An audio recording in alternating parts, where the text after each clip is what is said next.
Very good morning to you wherever you are picking us up this morning.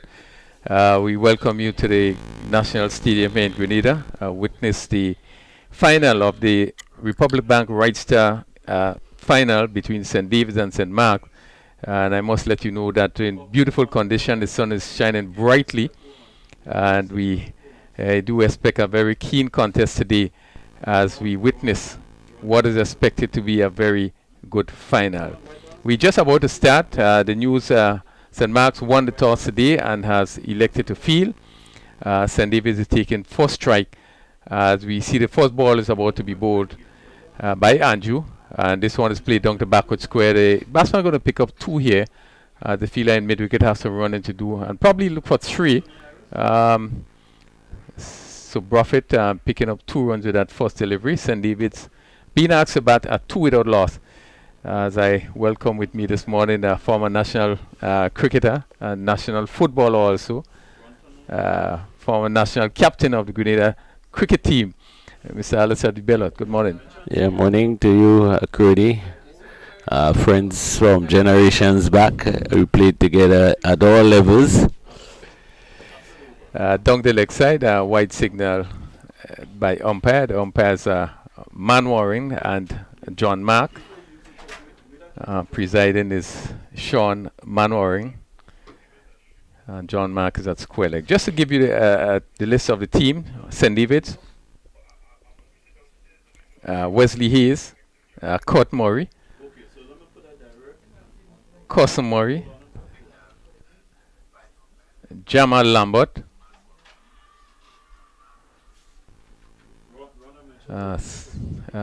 who's down to third man, leg by signal there. Teddy Bishop, the captain, Jahim Buffett, Caden Rubin, Rickel Sylvester, Corey Celestine, Rishon Murray, and Mahid Lambert. That's 11 for St. David's, St. Mark's team. As the right-handed Murray, Kurt Murray comes into strike. Murray has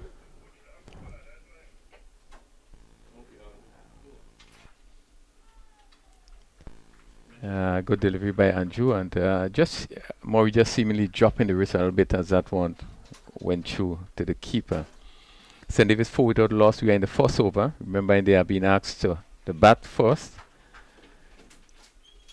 St. Mark's, Corbin Gangadine, captain, Shion Andrew, Kelshon Andrew, Dante Alexander, Shandy Fredericks, Dishon Jorikan, Akim Ogis, Nathan Phillip, Nathan Alexander, Todd Fortune, and Cordell Lewis. Ali, and such beautiful condition cricket today. Oh, you can ask for better cricket conditions. Bright sunshine, fairly strong breeze blowing across the field to cool you down, and nice atmosphere, good outfield, and just expecting a good game. Yeah, this is a 50 over affair. This is wide of the off stump, and the umpire just thinking in his mind whether or not he should have signaled there. It was pretty close to being a wide, probably giving him the benefit of the doubt, but probably just on the border. Yeah, they feel for Andrew, and remembering that this is a 50 over affair, 2 slips, backward point,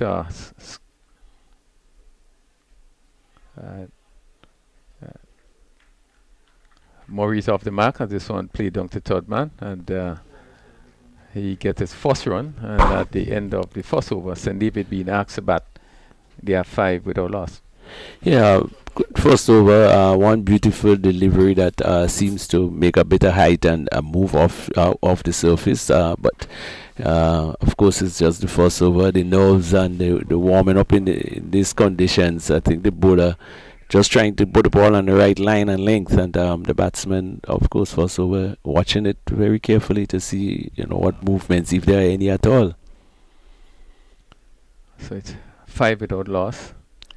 Murray, the right-handed Murray, known for his Also his bowling.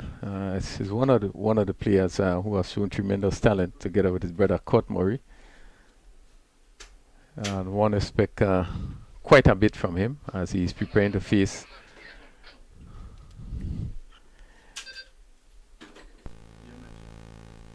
Dante Alexander, and he's coming from this northern end, right arm. Outside the off stump. Murray just dropping his wrist on this ball going through at a fairly good height, taken by the keeper. A reasonable carry through there, first delivery. So expect probably a little bit more from him as he works his way into the game. Wearing the number 7 jersey is Alexander, and he's bowling to one slip, third man on the boundary. Outside the off stump, and again not being called wide. Look pretty wide. I think that probably the umpire gives him a bonus there. It was, I would say, wide of the mark in the limit over scenario.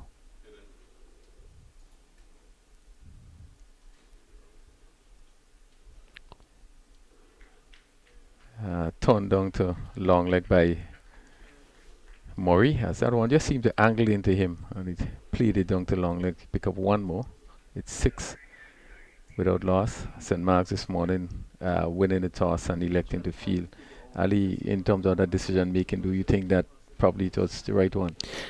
In the context of this series, I would say yes, because none of the teams had any real big score in the competition, and so you could always pace yourself based on what you see the first team do. So I think in those situations it was a good decision.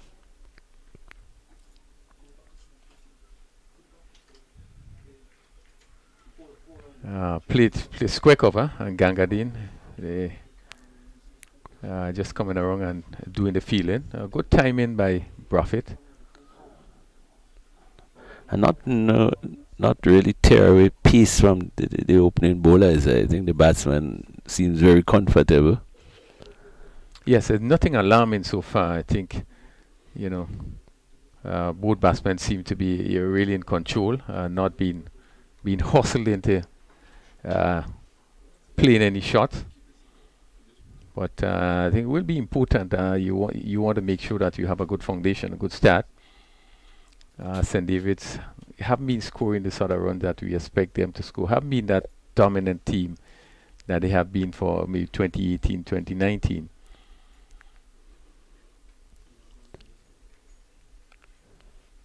Alexander. Again outside the off, some fairly wideish. End of the second over. It's 6 without loss. Buffett on 2. And Court Murray on 2. Similar to the first over, no real alarm in that over. The bowler trying to suspect just to get his line and length right. The attack seems to be just outside off stump, and thereabout to both the right hand and the left hander. And he again, the aim and the objective probably is to keep the runs down as much as possible, and so far it has been fairly effective. Yeah, what we have seen in these two teams would have played their preliminary game last weekend, and St. Mark's came out on top again. St. David's won the toss and agreed to bat, and only was able to muster 128. A lovely shot. This one is played down to backward point. The third man fielder come around and being able to stop. But confident shot played by Murray as he came forward and timed it beautifully as he played it down to that between the gully and the third man. The third man having the runner run to his right, so that's one more to Murray. Takes him to 3-7 without loss. This one is clipped in the air again, just past the backward square. Going to pick up 2 as the fielder on the third man boundary. Have some work to do to run to his right. And that's 2 more to Buffett, 9 without loss. And currently the left-right combination seems to be affecting the bowler a bit in terms of his line and direction, because to the left-hander he seems to be just about leg and just outside.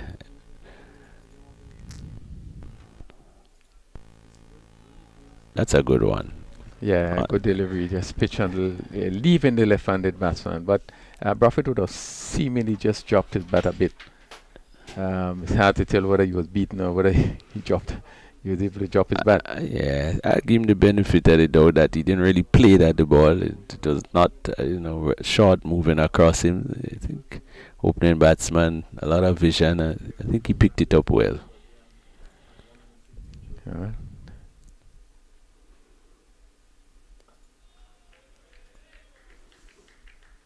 And covered up. Seemed to be in full control as he plays his ball confidently back. Push it just back past the bowler. The mid-off in place. Both batsmen seem to be looking pretty confident. As you said, nothing alarming just yet.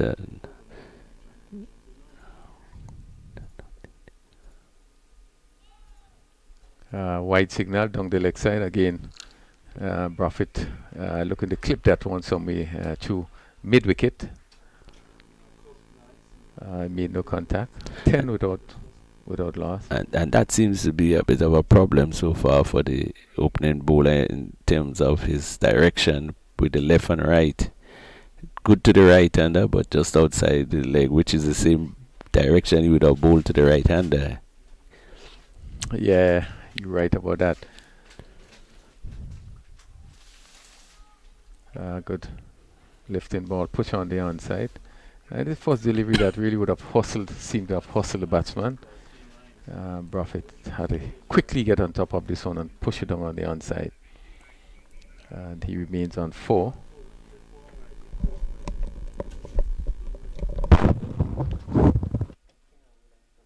Ten without loss.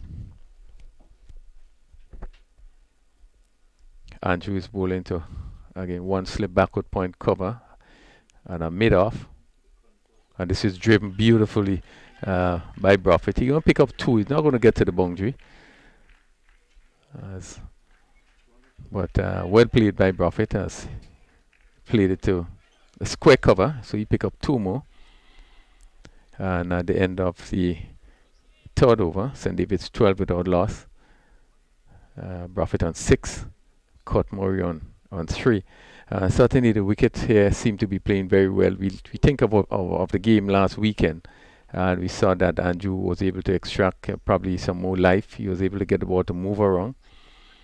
But as was said today, it's very good condition. The sun is hot, and a good track. He not been able to get the sort of assistance that he was able to get last weekend in that preliminary game. So Alexander with shot number 7 as he's up to bowl to Murray. Murray allowed this one to go outside the off stump. The score remains 12 without loss. We are in the 4th over. Dante Alexander. The leg side field is a long leg, backward square, mid-wicket, and a mid-on, conventional field.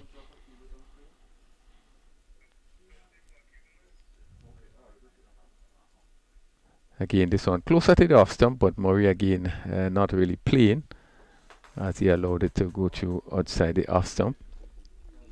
Not a lot of movements either from the bowlers, so once you pick up the line and leg, then it's not in your range.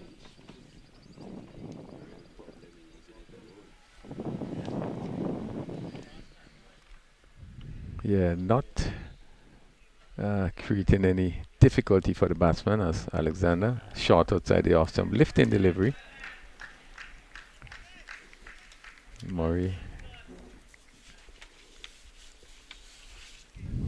allows it to go through. It's 12 without loss.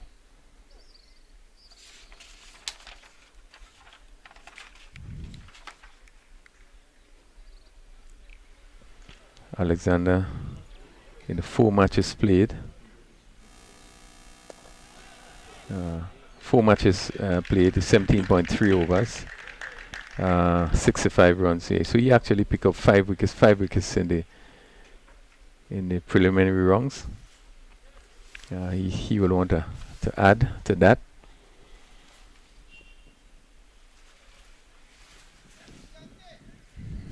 Very quiet period.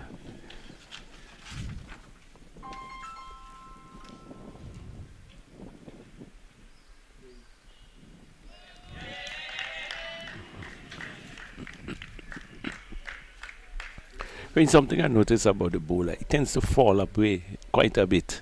I think that's why he loses his line and direction. He's not straight up when he about to deliver. He tends to be falling a lot. And that angle he's coming at, he needs to really get it outside of stump. Anything else, it would be going down leg side.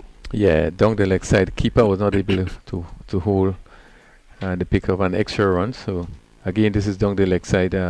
Another wide will be signaled there by umpire John Mark. Takes the score to 15.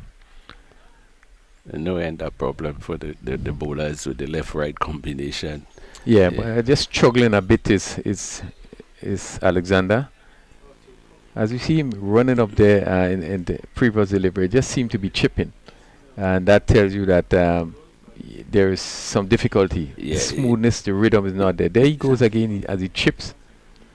This one is played down to a backward point.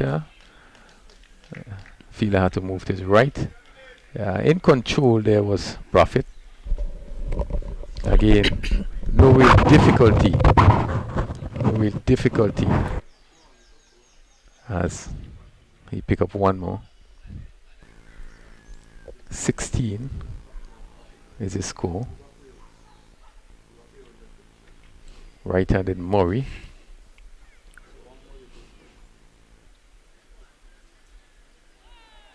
Again, he's beaten outside the off stump, but he was looking to play on the offside. I think the first delivery really seen past the bat, but again, I don't think Murray would have reached out to it. Just pushed at it, and it went through to the keeper. That completes the fourth over. It's 16 without loss. Yeah, very quiet spell in the cricket. The batsmen still trying to get themselves into the game, and the bowlers, yes, the runs are not being scored, but the direction and line of the bowling, I think they should be a little bit of concern. The extras are piling on, but the runs off the bat, it's not as probably the batting team would like, but they are still there. The opportunity is still there for them to start to flow. Anju. Play to the backward square, who has a slight fumble and good positive run in there. They picked up one more. And Judah both bowled some 26.3 overs in the tournament. He actually picked up 10 wickets for 73 runs, and he has been, to me, one of the fine. His bowling have been very good throughout the tournament. We are not seeing it today, but we know he has the ability to do quite a bit better. This one again is down the leg side. And as you see, still struggling with his line. Yeah, I think the left-right combination seems to be affecting them. You pick a line for the right-hander, let's say slightly outside off stump, and of course that's slightly outside leg stump to the left-hander, and at combination, the right-left combination, even at the international level, give bowlers problems. So I think it's just a matter of concentration and trying to pick probably on the stumps rather than either side of it.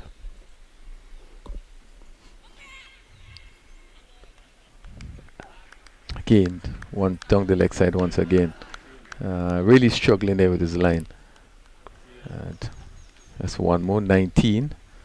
Buffett on 8 from 12 deliveries. Murray 3 from 13. And that would have been a good delivery to the left-hander.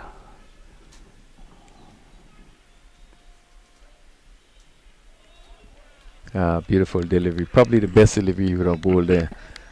Nice bunks, and that one just seemed to hold its own a bit. And that's sometimes the problem with the batsmen, is that you get quite a few deliveries that you cannot play that, and then when the one comes that you're really trying to get bat onto ball, and sometimes you choose the wrong shot to play, and that one was a bit outside off stump, and maybe he could have left it alone, but he tried to get bat onto ball.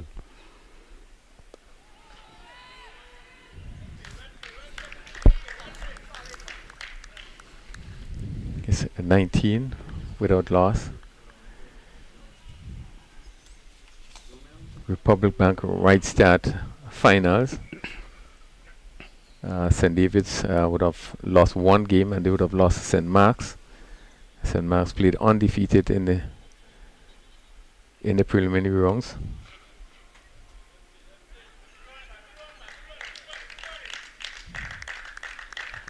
One more as his ball is pushed into the cover by Murray. You can see it's really a plan by the batsmen to get themselves in. They have not played any extra aggressive looking shot. You can see them looking to build a foundation, and I think the coaches will be pretty satisfied with what the batsmen have been doing so far. Yeah, I certainly agree with you. And the fact that you think that St. David's would have lost to St. Mark's. They batted first, and as I said before, they only made 128, which was rather disappointing. I think that both teams, when you look at the toss being spun, both teams would have liked to bowl first. And certainly St. David's will want to make sure that batting the second time around that they put up a sort of challenge in total. I think they are conscious of the fact that they need to bat better. And as such, we've seen some commitment. We've seen the commitment by both players in that they are not taking much chances, but just being able to try to play each ball on its merit. Yeah, and I think they have been assisted by the bowlers who seems to not on target just yet consistently, and so it probably makes batting just a bit easier for them to have a good look at what is happening.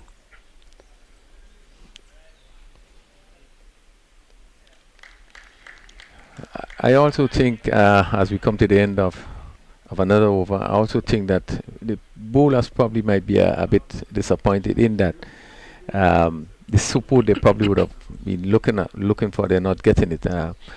When one look at the bowler of Anju, I think that game was played on Sunday, and you see him coming in and you see the bunks, you see the carry, you see the movement that he was getting. I think they would have been really anxious to bowl first. And St. Mark, the captain, Gangadin, had no hesitation when he won the toss and said that he's going to bowl first. But we are seeing a different wicket in that I think it's seemed to be playing much better for batting, and they're not being able to get the support. Yeah, I saw the game and I thought I think you're right that the wicket is slower to the bongs and the carry is not as it was then. Even the movement of the wicket and very like movements of the wicket. I think the bowlers trying to adopt to this wicket in relation to the previous one.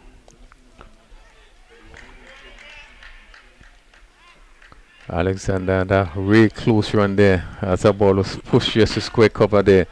The batsman just making it, but it really looked dangerous. Yeah. Batsman just being able to get home. It was a chance taking Singer, the fielder in the gully position was a bit deep, and it had to be a direct hit. I think so. Probably they had timed it beautifully, but of course, what it tells you is that they realize that they need to get some runs on the board, and so the risk of running now is being seen. Once again, Prophet looked pretty confident as he was on top of this one and just pushed it out with a great deal of ease in front of him. Prophet is on 8, so far 15 deliveries being faced. Murray is on 5 from 18 deliveries. We are in the 6th over. The good thing they are still there, and the opportunity always arises when you are there that the runs could be scored.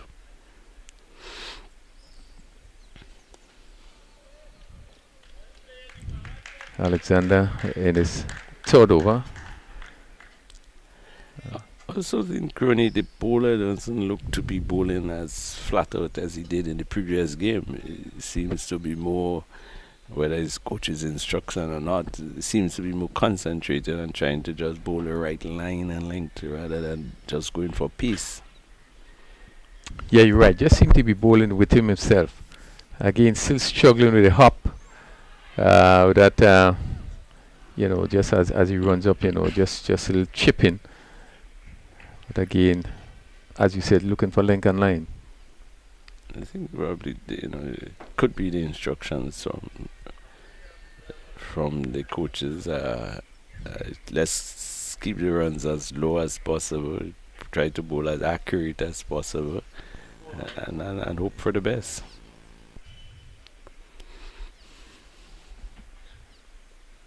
Down the leg side, hook down the long leg, and let's see.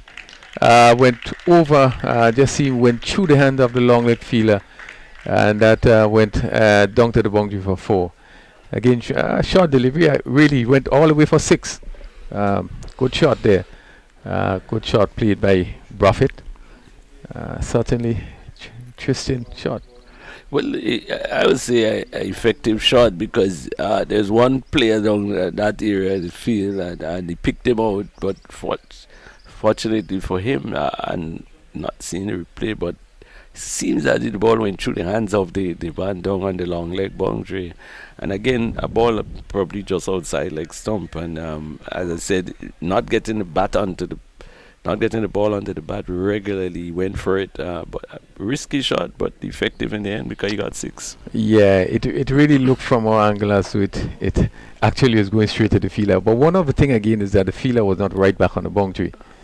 And when he went up, one was expecting that he's coming down with the ball, but it went through him, and it went for a 6.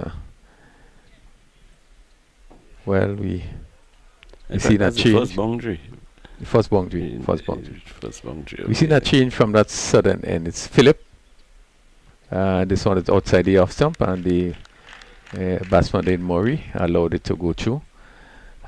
Pretty confident start by both batsmen. Really, there does not look to be in any danger. No, I think they are fairly confident, as you said. That the bowling in itself has no terror. The wicket is playing well, and so you just need to stay.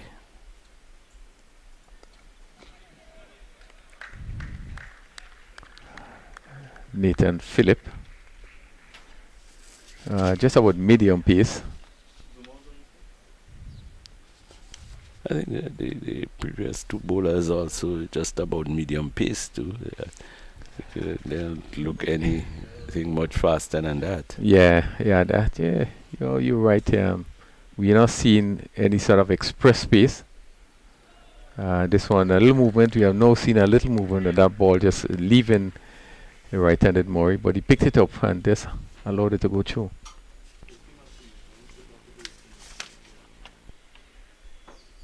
It's 28 without loss. Reasonably good start in the conditions. 2 opening batsmen still in.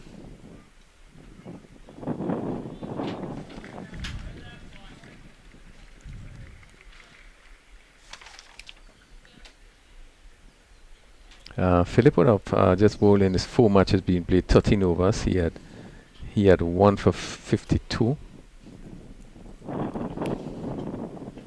So he has not been among the wicket. So with right arm. And maybe call into the attack earlier than probably expected because the response of the 2 previous bowlers who are the wicket takers but has not gotten the breakthrough as yet. So I think they are deciding to try something different. Yeah. We haven't seen Andrew really bowl the way that we know he can bowl. So he really, so he was. Philip would have taken over from him bowling his first over. That over went just for one run. And I think that the batsmen obviously playing their plan. They have not been playing many aggressive shots. They have not been taking any chances. Not to show where the cutoff would be, but the aim is obviously to play out the frontline bowlers with that as little risk as possible, and they have done fairly well. yeah, Philip first over was actually a maiden over. He didn't concede a run.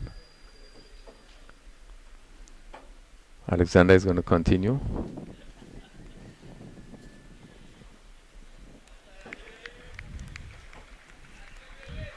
Outside the off stump, and Buffett, who seemed to be in control, allowed it to go through. He's on 14 from 19 deliveries. We are in the 8th over. So Alexander in his 4th over.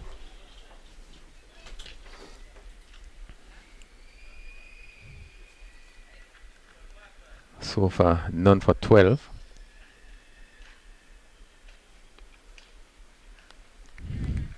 Yeah, just missing his run here, and certainly needs to get that run up right. Obviously, the rhythm is not there. But he's still Chip in and just seem to be moving from side to side. Yeah, but I like his field place to where he's bowling. It's just 3 men on the onside, and he's keeping the ball just outside the off stump.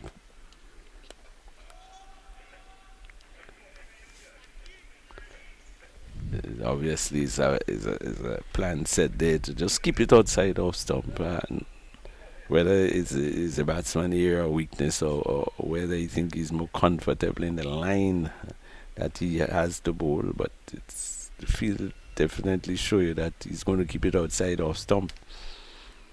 Yes, certainly will call for some control to keep bowling there with just 3 fielders on the leg side. Certainly a better length there. Just looking to move the ball from leg to off. This one was well played by Jeremiah. His bowling action obviously tells you that that is what he'll be doing more often than not. It's surely falling away.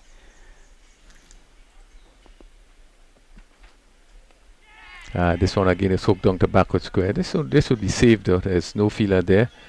The mid wicket have to run back, and the long leg having to run. So that's 2 more to Buffett. I'm not too sure, Cooney, with the inconsistency in the direction that the direction he's bowling, that I will risk just 3 men on the onside. I think he's a little too much on both sides of the wicket. In fact, they have now readjust the field. Yeah, they're now put in the backward square.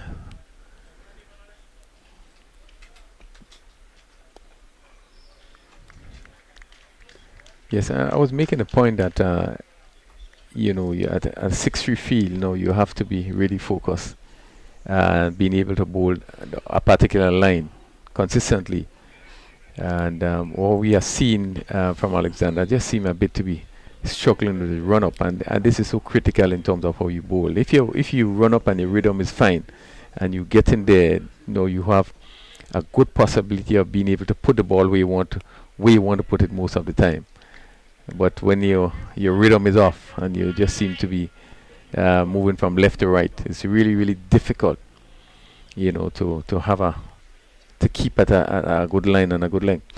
And as I said previously, the left-right combination usually creates a bit of a problem to you, and so risking probably a wicket opportunity went by there with the field placing, because nothing to say that the batsman might not have played the same shot, because he probably intended to clear the boundary, and there was no one there, so a little bit of pressure, I think, being put on the bowlers to keep that line outside that off stump. But of course, not many runs are being scored, so it's still in their favor. Yeah, when things are difficult, you have to be able to concentrate the bowler, keep a particular line and link. Whether you're gonna keep bowling off some attack one side of the wicket, again, this really calls for a good sense of direction. I like the field placing there in terms of the distance the players are from the bat. Basically, the all the players around the circle are in run saving position, and that's good because the batsmen are not playing many shots, so they feel is based on how the batsmen are batting, which is good. Yeah, better delivery push on the offside and the field for Philip, third man on the boundary. We have backward point cover, short extra cover and a mid off. So that's 5 fielders on the offside. On leg side, there's a long leg on the boundary, backward square mid wicket, and a mid on. Very conventional field. And this one is push on the offside, and Murray pick up another single. But you can see some effort from Philip in this particular over. You could see him really running in and trying to get that ball there. And even with that big effort, really the ball is not coming off the wicket that quick. And I think he probably realized it that he has to put something extra in it to get something out of this wicket. And it's good to see him responding, in that way. The left-handed Buffett comes into strike.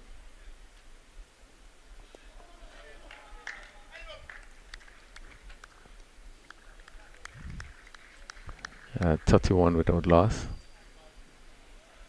And Nathan Phillip in his second over just conceded 1 run in this over.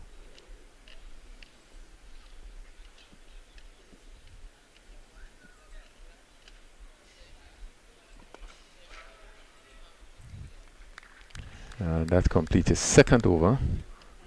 So Phillip has 2 overs, 1 maiden, 1 run. Alexander 4 overs, no maiden for 14 run. And St. Davis being asked to bat there at 31 without loss. Reasonably good start. 50 over cricket. You had quite a bit of overs left in the day. Very little risk so far in the batting. In fact, probably just 1 fall shot has been played in the innings so far. And I think the coaches will be pretty happy with the start. At some point, they will need to accelerate, but I think now they are doing fairly well. I think both sides would feel they are doing pretty okay. Yes, it has. It has been aggressive start. 31 in 9 overs. As you said, importantly, they have not lost a wicket. And that's the batting side, and the fielding side would think that they have not really run away with a big score so far. Yeah. Alexander will continue. He's into his 5th over. One would think after this over, he probably would give way to someone else. He bowled to the right-handed Murray. Again, missing his run, and that's a clear indication of where he's at in terms of getting to the wicket to bowl. And in fact, they have actually taken out the slip now.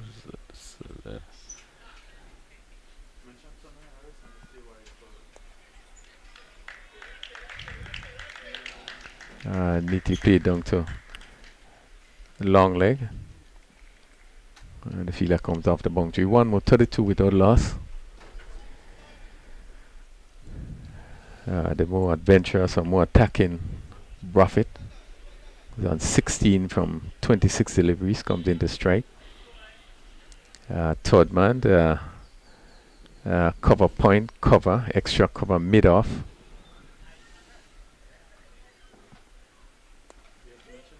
Play to that cover point fielder. It seems to be Ugis. And on the leg side, long leg, backward square, a mid wicket and a mid on. St. Mark's is really trying to make efforts to pick up the first wickets. And we entered the 10th over, 32 without loss. Outside the off stump again. No call by the umpire. Certainly seemed to be. Yeah, they're not going. It had to be very wide off, really, really wide off the off stump to be called wide. That one was. I think that one was. But again, it's really the intent of the bowler is to keep it as outside the off stump as much as possible. Yeah, what is important? The umpires have to be consistent. So if they're not going to call the wide way outside the off stump, they have to be consistent right through. We have seen consistency. I think from both ends, no one have called a wide, even though in our view we feel the ball is a bit wide. But they just need to be consistent. I agree. Certainly not the same with the delivery down the leg side. As this one is down the leg side, and he's looking to hook. Made no contact, and again signal wide by umpire John Mark from this northern end. And that's a risky shot because he seems to be trying to tug the ball down rather than hit it square, and there is a man down there. Another short deliveries, and this one hit well. Let's see. They seem to have crossed over backwards square for 6. This was a good positive shot from a short delivery. Yeah, and I think that shot probably will signal end of the spell for the bowler. Alexander, I think he has never really got his rhythm right in the entire spell. And again, one probably pitching outside leg stump and swung away. Yeah, really have been struggling with this run up to the wicket. And the previous delivery was a short one that the batsman missed. And this one was another short delivery that he was able to hit confidently over deep backward square for 6. Nice. Again, wide out the off stump. That completes the end of the over. And St. Davis, after 10 overs, they are 39 without loss. One's going just over, just about 3.9 runs at over at that early stage of the game. I think they'll be fairly happy with their position. The opening batsmen are still there. There are no difficulty so far. The boundaries probably starting to come through, and I think they will be targeting a pretty good score from this position onward. Yeah, they would probably feel confident with the start that they had. So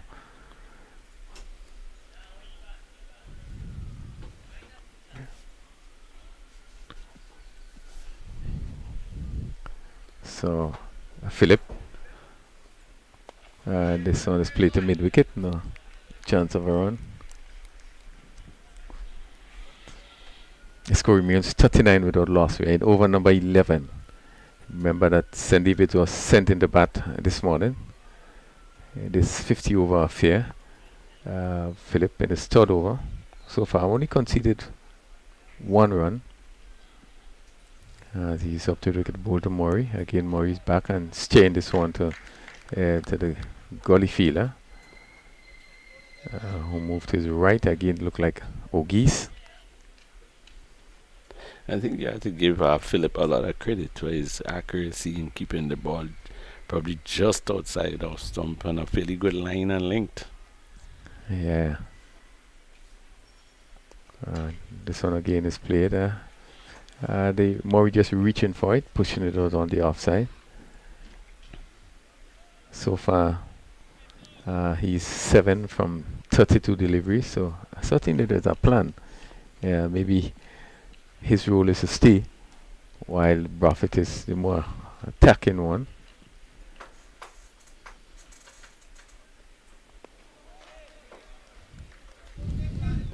Certainly has not played any very attacking shot. Most of his shots are the nudge and the turn and the push. So obvious, that looks like the instructions that he got.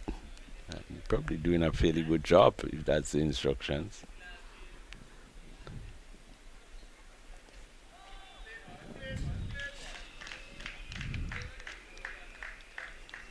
Easily played down to third man. In control again. Just easing it down to third man and ambled another single. It's 8 run. It's 40. Jahim Buffett. A little stocky built, short. As he faces Nathan Phillip. Played formally past a mid-wicket fielder, mid-on, having to do some running to his left. That's one more to Buffett.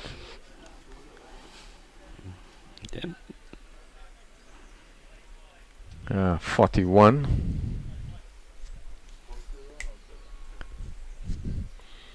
And certainly that would have concluded the 11th over. St. David's being asked to bat, really have been a good start. Murray's on 8 from 32 deliveries. Buffett 23 from 32 deliveries. They are 41 without loss. Really have been really good condition. The sun is really shining brightly. It certainly seems that looked going to be a very hot day. As I welcome my colleague Justin Hector this morning. Justin, welcome. Yeah, thank you. Good morning, whoever this broadcast is, or telecast, live, whatever you want to call it. It's been seen. Certainly a wonderful morning here at the National Stadium. Very, very hot conditions we've been experiencing in recent time. And quite a bit humid too out there. Yeah, it is. It is a sort of condition, as you said, it's had been hot for quite a while. Interestingly, the field is in pretty good condition. We are seeing some dry spots, and really, it will be a challenging time now in terms of keeping our fields, up to standard. But the field is still looking in good condition as we see Jurikan going to start first glimpse of spin. As this ball is pushed back on the offside. Deshwan Jurikan bowling off spin, and he's bowling from this northern end to the left-handed Buffett.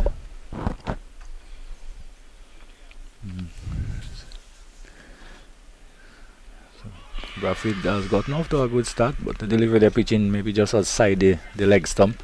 Yeah. And St. David's, after the performance we saw in the preliminaries, the final game, maybe it's a game they probably didn't take too serious and probably were just trying a few things. Yeah, pitching well outside the leg stump and struck outside the leg stump also, so no real alarms there.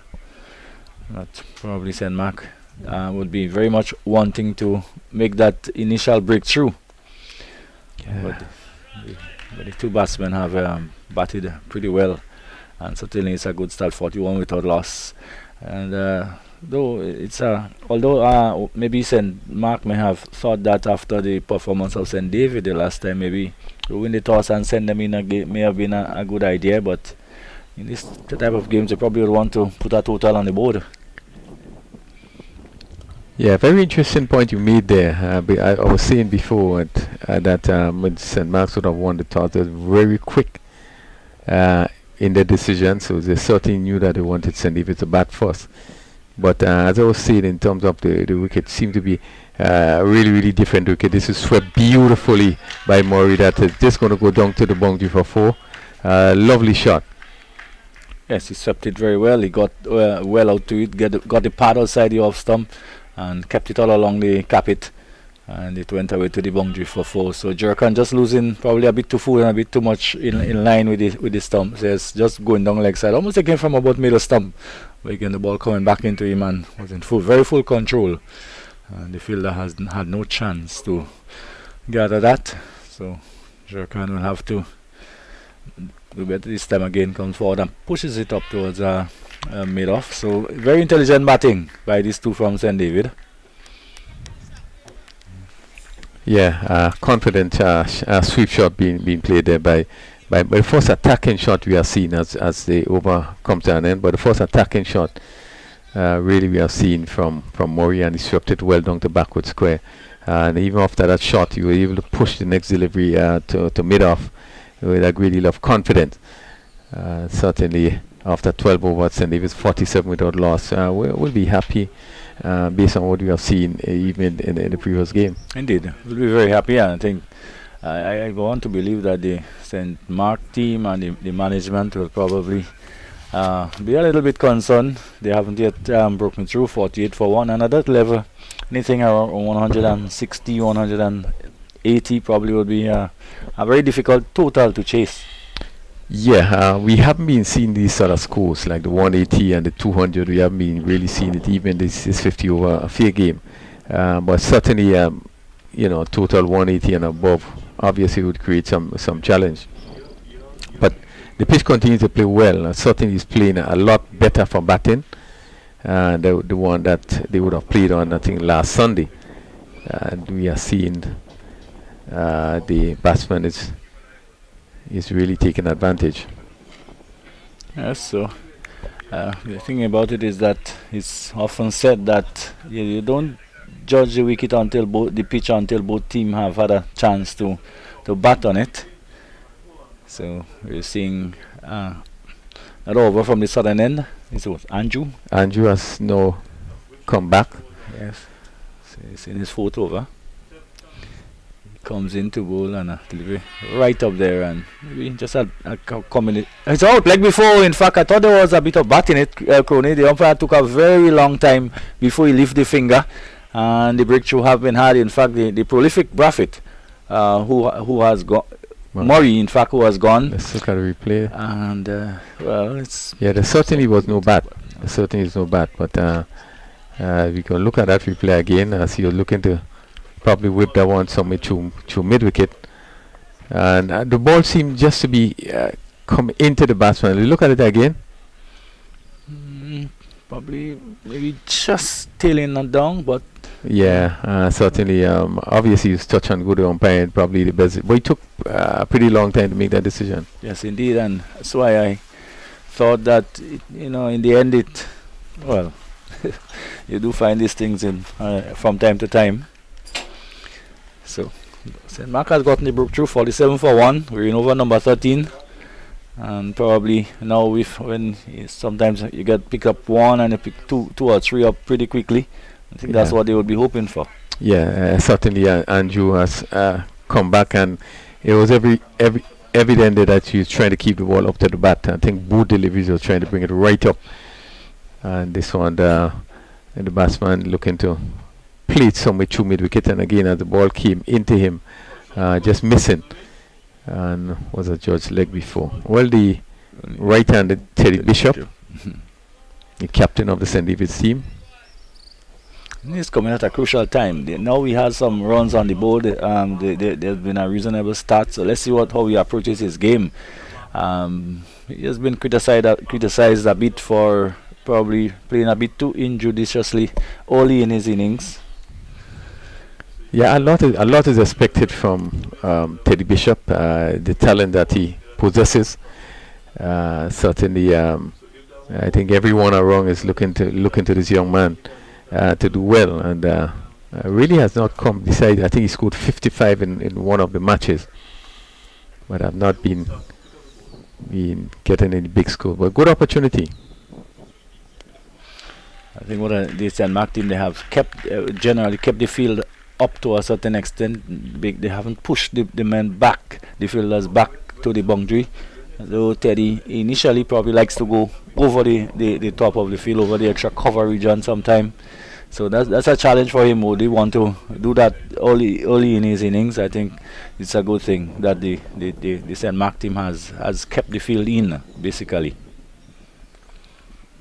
Yes, you have to give them credit in that. I thought that the field placing have been pretty good. Yes, St. David's batters was not that aggressive, but at least they was able to keep things tight. outside of the 2 short deliveries that was hit for 6. And then that sweep shot, there was not much boundaries for the morning. And you're just losing his run. You know, over number 13. And the total 47 for 1. Certainly, it will be a good final. So Mark, who hasn't batted too badly at all during the course of the tournament so far. But as we say, anything probably over 170, 180 would certainly pose a challenge. And we see a difference in terms of Andrew. When he started this morning, he just seemed to be struggling a bit. He was, bowling wides and not being able to keep a good line. We are seeing him come back in this particular over. Even the 2 deliveries that Bishop faced, he really had to come down on it because the line he had such a good line, and the batsman had to be watchful. Yes, and of course, a little bit of movement back into the right-hander, and certainly kept Bishop quite quiet for the rest of the over. So we come to the end of 13. At the end of it, 47 for 1. St. David batting first. Yeah, a good over bowled by Andrew. This is what we know that he can do. Keeps him very tight. Picking up the important wicket of Murray leg before. And Bishop had to be watchful for the rest of the over. St. Mark's picking up their first wicket, 47 for 1. As we conclude the 13th over, Bishop not yet off the mark and Buffett on 24. So, have to be seen what the off spinner can do. Of course, as we look out, the breeze have just picked up a bit. You can see the Royal Bank logos just floating around in the breeze. Maybe a breeze just coming from where? From southeast towards northwest. So just going across the field. Maybe would aid the off spinner. Yeah, definitely. So you can see the shirts of some of the fieldsmen just fluttering a bit. Jurakan, who is in his second over. In over number 14, delivery just on about the off stump and just opening the face of the bat and steering it down towards squarish cover. The fielder comes off the boundary and sends a rather strong return back to the keeper. There's a single to take the score to 48. So nearing the first major landmark, which is 50. I think so. It's 48 for 1. The rate has just dropped a bit under 4, but I don't think they will be worried too much about that at this time. They have wicket in hand, and I think they really want to take it very deep. I don't think any of but it's very, very evident that they certainly want to make sure that they set a good platform. I think the opening batsman batted for 12 just at the start of the 13th over. They would hope that this partnership will continue. It just started, and I know Sunday they will be looking to Bishop really to take the lead. So the line would probably be outside the off stump to Bishop. As he gets a delivery almost in line with the middle and off and pushes it up back to the bowler. Probably thinking that probably would have been a little bit more cover on the onside, but no. Yeah, interesting field set on the onside. Good delivery by Jurakan. Again, have Bishop really watchful. Knowing Bishop, he's the sort of player that is not prepared to be pushing here and there for very long. See his response, and this time driving up towards long off through the mid-off area. So the fielder comes off the long off boundary to do the fielding to get Bishop off the mark. I think he'll feel a lot better now. Yes, gotten off the mark, so he's on 149. Yeah, the sort of player that really want to get on with things. So far. Jurakan this time a bit wide outside the off stump, and the over comes to an end. So the end of a relatively quiet over, and at the end of it, 49 for 1. Jurakan has bowled 2 overs. Yeah, Yeah, Jurkan so far 2 overs, no maiden, 8 runs, no wicket. Andrew 4 overs, 1 maiden, 15 runs, 1 wicket. Yeah, having picked up the important wicket in the last over. So he will feel pretty confident coming off his first spell and coming back and really looking at different bowler. St. Mark's continue to keep things tight despite only picking up 1 wicket, but St. David's haven't been able to run away with it. Bishop, and there's 1 slip, backward point, third man on the boundary cover. Pretty interesting offside field. Again, really good line, and Bishop could only defend. Just 3 fielders on the leg side in a mid wicket, a mid on, and a long leg. So 1 slip, third man on the boundary. A backward point, a cover, extra cover, and a mid off. Pack offside field. Andrew again getting that ball to the dragging to the right hander. Going down a bit heavily there. Hope it's nothing. Just holding on to the ankle, but it's a strong man. I think he'll be okay. So probably just assuring the captain that he's okay. So he goes back to his mark. But really working hard here, Andrew. And Grooney, that the captain is wearing what, number 13? I don't think if most captains will choose 13 as the number to wear. Yeah, we just need to check that. Andrew. Yes, turned away by Bishop, and he goes through for another single. So I know in these parts these numbers are not as you're not as superstitious as some of the people in the European countries or the oceanic areas who, are very meticulous about numbers and who fear certain numbers or certain phobias for numbers. So 61 minutes. St. David's 50 for 1. They're left-handed Prophet. Oh Yeah. yes, beaten. Certainly we seen the Andrew that we know really different coming back for his second spell. Good lifting delivery that leave the left-handed batsman. Yes, so it was a delivery which was he has been getting the ball to come into the right hander, and rightly so. The angle seemed even more exaggerated to the left hander. As he comes in again, a delivery just again almost opening up the batsman and coming off the outer portion and going down towards third man, a widest third man on the boundary. So another single to Braffett. He's on 26. Bishop, who is on 2, comes back into the strike. We are seeing a difference in the bowling of Andrew. This morning he was struggling bowling to the left hander and to the right hander. What we see now, that even though there's the left and the right, but his line continues to be really, really good. Probably was just struggling to control in your ball. Probably there's some bowlers who are much better when the ball is just scuffed up a bit. The control is much better, and as you can see, he's getting some movement. The ball is coming back into the right hander for the most part. We haven't seen it gone the other way. Although he has a pretty stiff breeze coming now almost from east to west across the ground, southeast towards northwest across the ground. So we just the first break, the first refreshment break, and I'm sure that will be very welcome by the players as it's pretty hot out there. Yeah, it's certainly very hot, and they certainly will welcome that first break. So, we had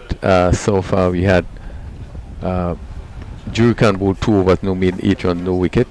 Kishan 5 overs, 1 maiden, 17 runs, 1 wicket. St. David's were asked to bat today. They are 51 for 1. Court Murray, he went LBW to Andrew. For 13, he faced 39 deliveries, 52 minutes, and he hit 1 for Bishop, another 2, and Braffett, 26 from 40 deliveries, 64 minutes, and he had 2 sixes. So again, we have seen that the boundaries in the first 14 overs, The boundaries haven't been much boundaries for the morning, just 2 6s and 1 4. Yes, so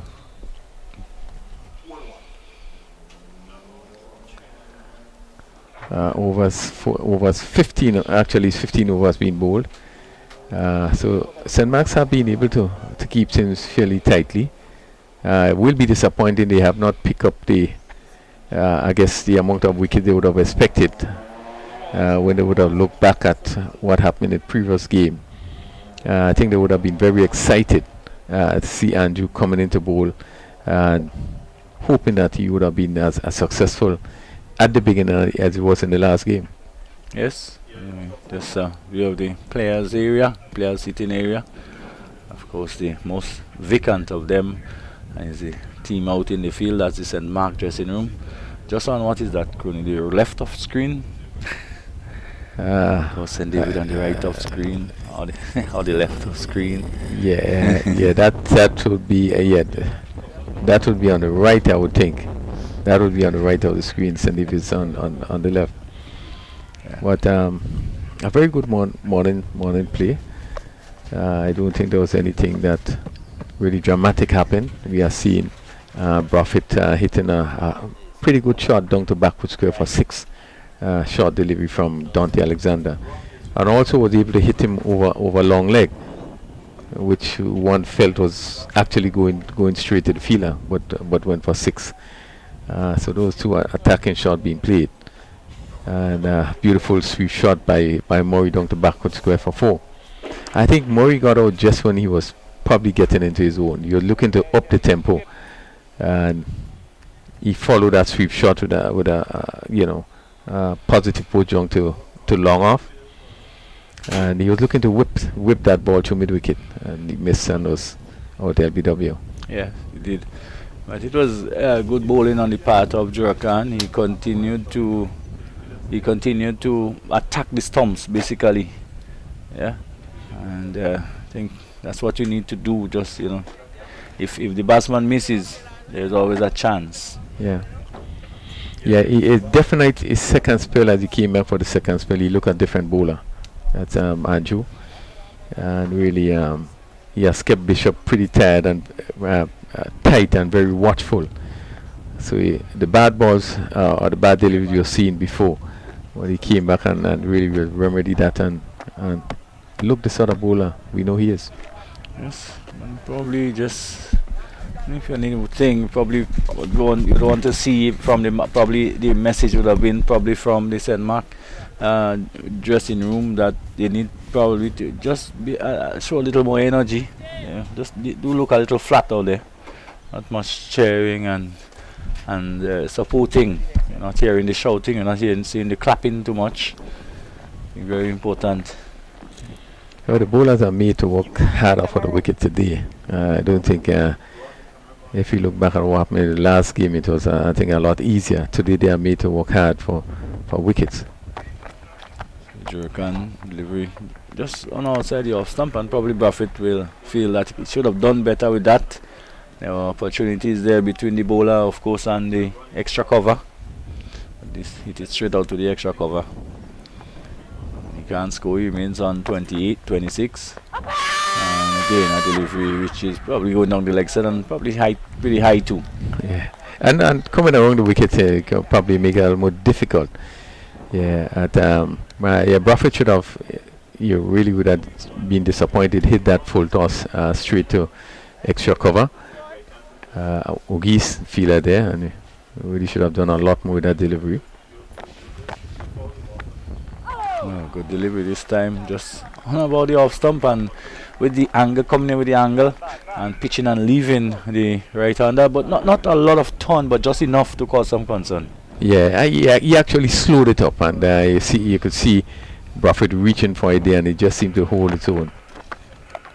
Again, just on about the off stump. This time Buffett making the adjustment, getting across, further across towards the off stump, and playing it rather securely out towards Ogist at the short extra cover. Slow going here, 51 for 1. Probably attempted quicker ball by Jurakan, and Bradford is still in line, pretty good position to play it up towards the extra cover. So that has been basically the modus operandi. It was Jurkan, Bradford, and Ugis this time, just throwing in line, probably similar to the one we struck him on the pad earlier. This time he was able to negotiate it, and they coming back for the second, and quickly back for the second, and 2 easy runs there in the end. But never really had to hustle. We got the end of the over, so at the end of it, 53 for 1. So latest score here. Yeah, this one quicker delivery there, bowled by Jurikan, but just train on the body.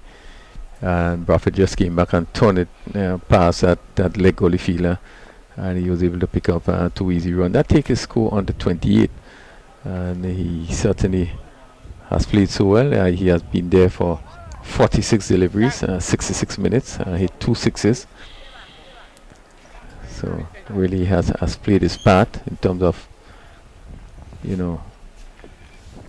of trying to make sure that St. David's have a good start.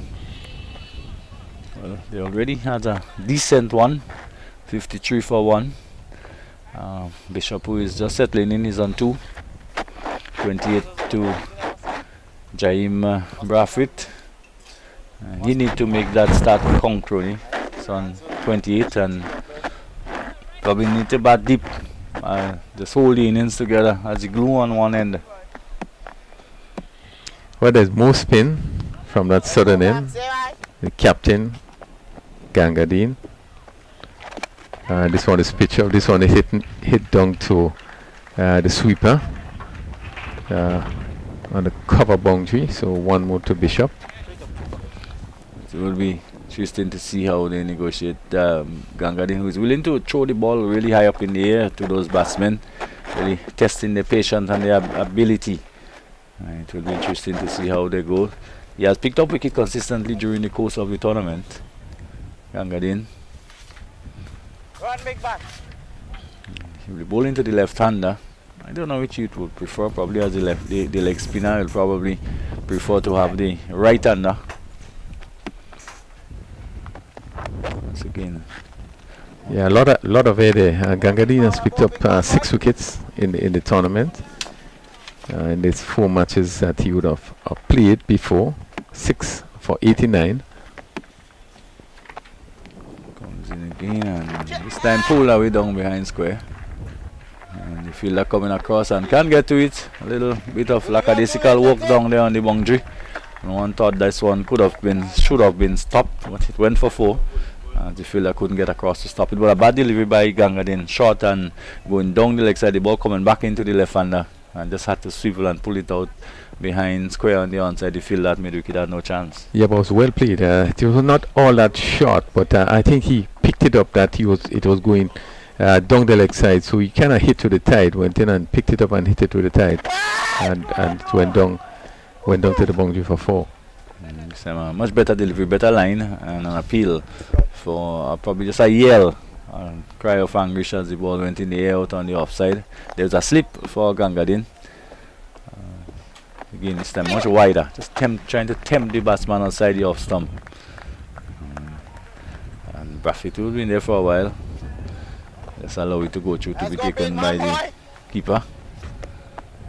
Says Gangadine again, giving a lot of air again, and Bradford is across the off stump and drives it deep into the offside.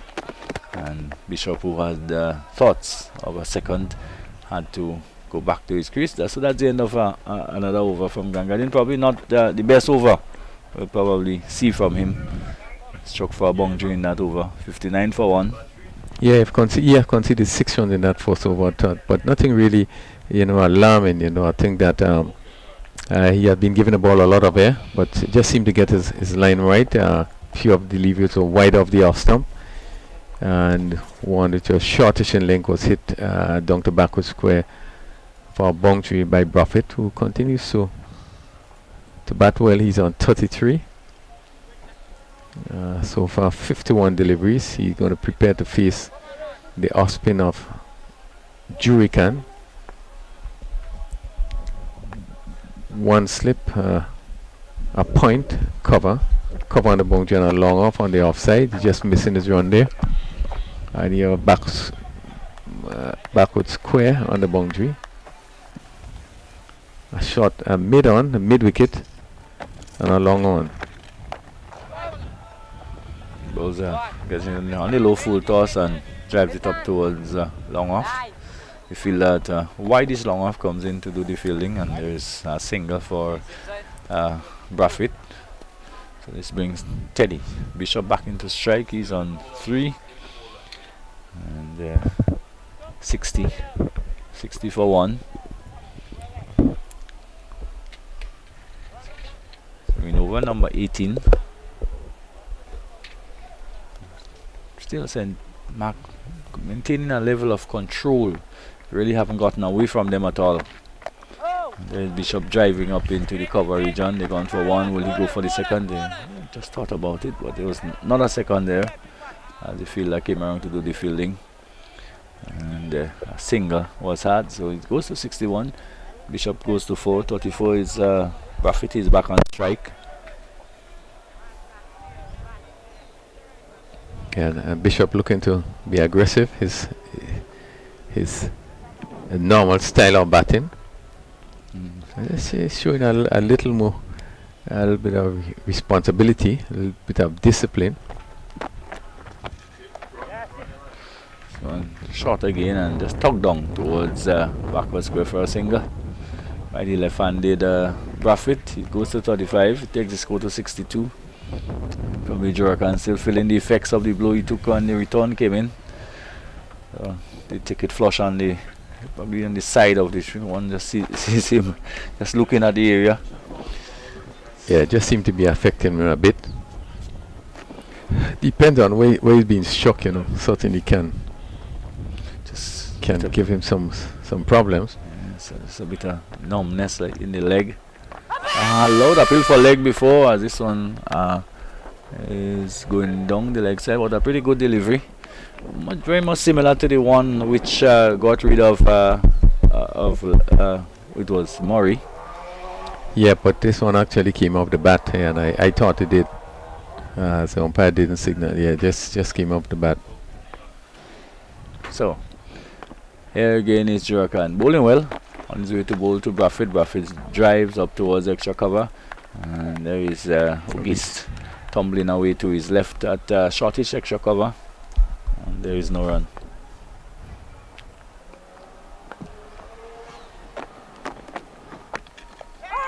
They attempted pick up ball again, probably trying to just show him something different. The ball coming out of the outer portion of the bat, probably trying to steer it down towards Studman, and the fielder fielding there just in the slip position, about a second slip. There is no run, so that's the end of it. The end of the over. The end of what we've had 18 overs, and the total 63 for 1.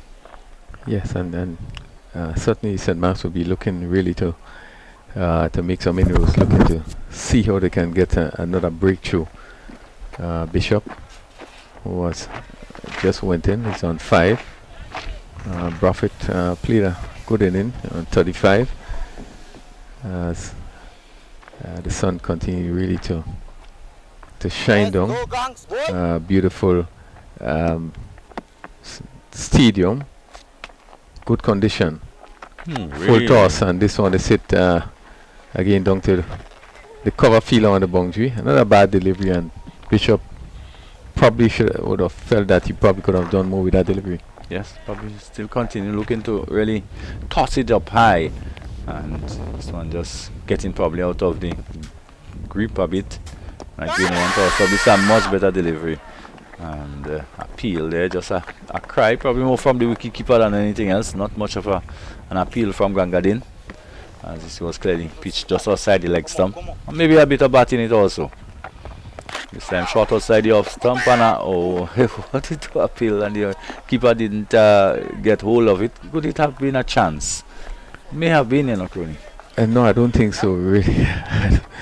But kind of nothing shot played there, you know.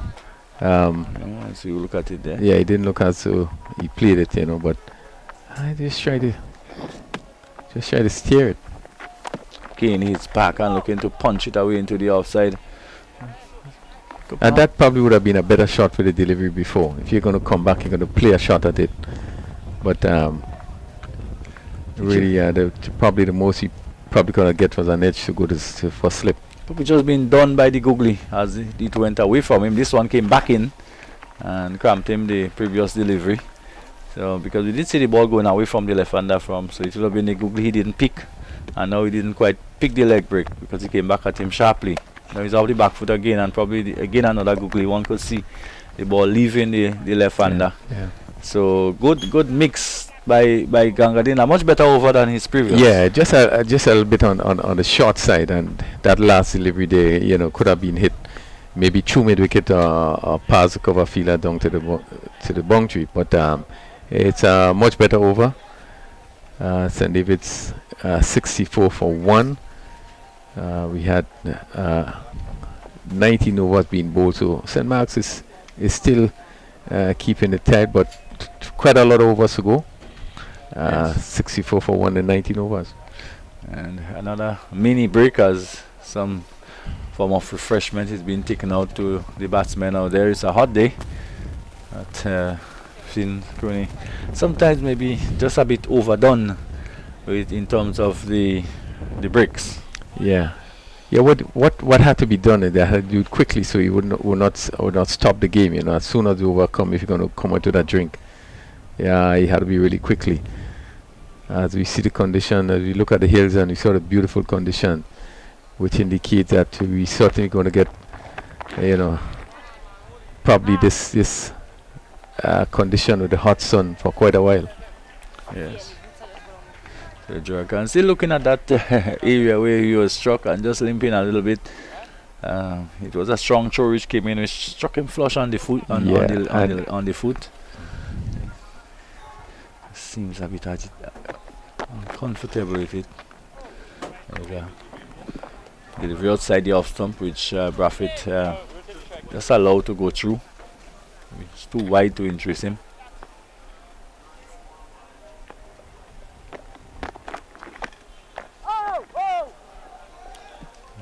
The is on the back foot and probably not quite picking the length properly. We should have been on the front foot. This one did go back and having to come down hard on the delivery. Again, this is a foul shot, but we'll get away with it. And it was just lobbed out into the offside, so it did look quite uncomfortable to Jurakan in that over and almost gave his hand away. Yeah, seeing some really lapses. He has been batting for a long time, and you're seeing some lapses there. Really a nothing shot. He just stood up and just looking to maybe clear the shot. The shot mid-wicket, feline mid-wicket there, or mid-off, and just went over his head. And one more to Bishop, 67 for 1. He quietly moves to 8. Again, the end of another over there. Prophet looking to cut, but this is more positive in terms of the shot that he played. You could see that he was looking to hit it square. That completes another over. Jurakan so far 5 overs, no maiden, 17 runs, no wicket. Gangadin 2 overs for 7. After 20 overs, St. David 67 for 1, just going at a rate of 3.35. Braffett probably just going through a period of battling with concentration. It's pretty hot out there. Been there for a while. He's on 36, and we've seen Crony even at the higher level. When you bat that kind of time and you into that mid-range type of score, it can be a little bit difficult. The concentration do waver.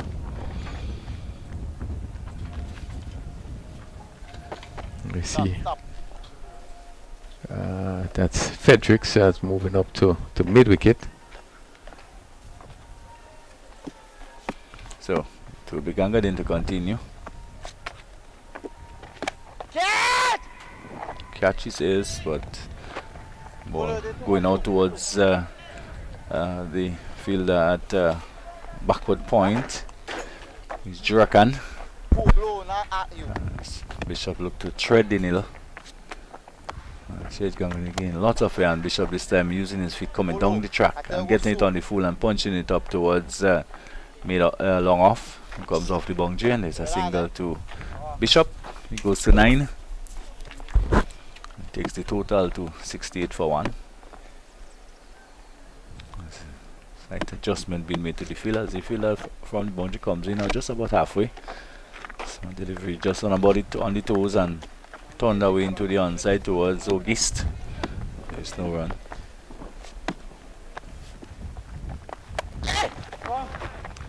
Shorter side of stump and this time making contact, cutting it away through the cover region and getting a single. But he did travel in the air for a short distance, but there's no one really close. Yeah, safe shot. It was short and he just hit it to that cover region. The fielder in is probably more extra cover. And then again to Bishop, and similar to the previous delivery to Bishop, he just came down the track and took it on the full and almost guided it down towards long off. And he got another single. Yes, we have seen more positive intent from Bishop. I think it's all part of the plan. Yeah, I was just making a point. It's sensible batting by Bishop where he used his feet. But as he got there and he got it on the full toss, you know, he probably should be able to place it between that long off and that cover on the boundary. A big gap there. Should have been able to place the gap. But the positive thing is that he's using his feet to those balls that have been tossed up instead of staying and wait until and trying to hit it on the volley when it pitches. I think he's safer coming down to meet the ball on the full. It complete another over, 70 for 1. Profit 37. Bishop on 10. Jurican will continue over the wicket, going to 6 over. Ball into 1 slip, backward point, straightish cover. Once again, maybe just too straight, and Bishop was able to play down towards through mid-on, and Ogisto has now moved towards down on the long on boundary. Does the fielding, and it's a single to Bishop. And he goes on to 11. Bradford is 37. He has faced 67 deliveries so far. Some delivery outside the off stump, and just a controlled little steer into the offside gets it away from the fielder at extra cover, and it goes down towards the man filling in the deep extra cover on the deep extra cover boundary, and he picks up another easy single to take him on to 38, and he brings Bishop back into strike. He's on 11 from 21, 72 for 1.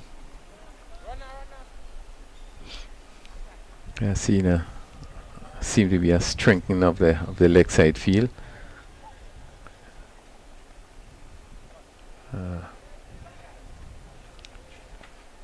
See a mid wicket. See interesting field placement there. Mid on Probably shot and also a mid wicket shot. And then you have trouble. Oh, maybe a better throw. He would have been gone for all the world, Crony.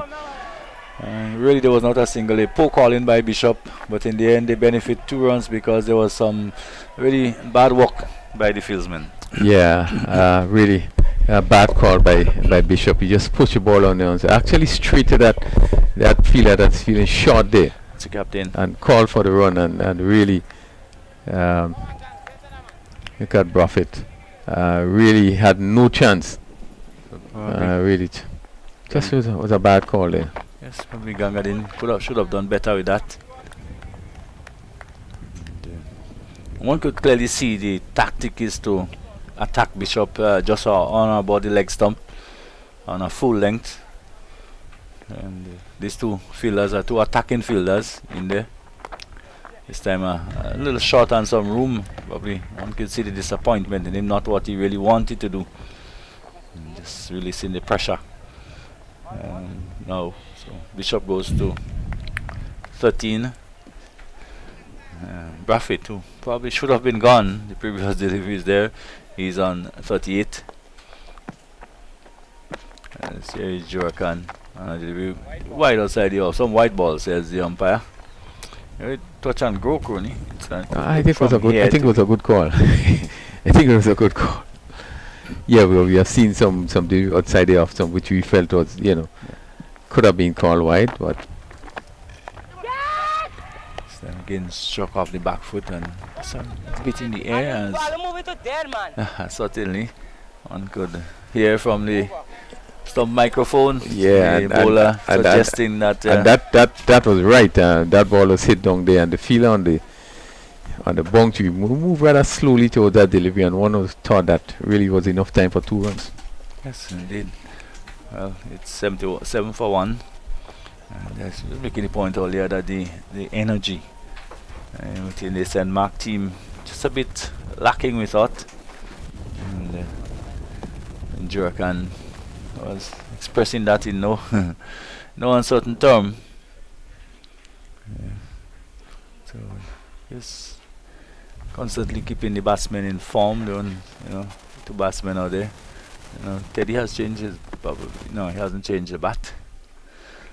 But here now is Gangadin, delivery which is again pitched up and just played out on the onside.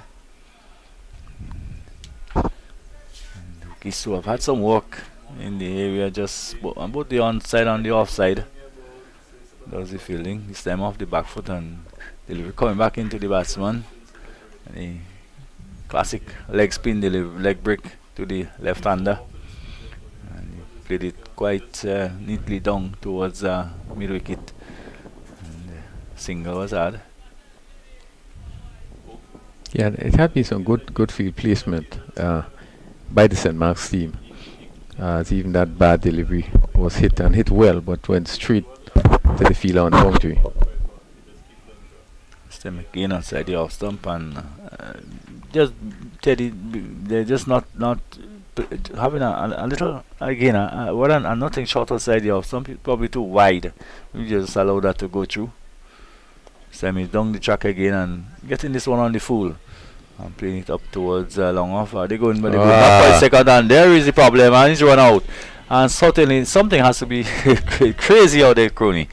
They escaped earlier, really. I mean, it makes the point we always say how bad a runner Teddy is, because it should have been his call. He was the one seeing the action. He struck the ball, and no way there was 2 runs there, Crony.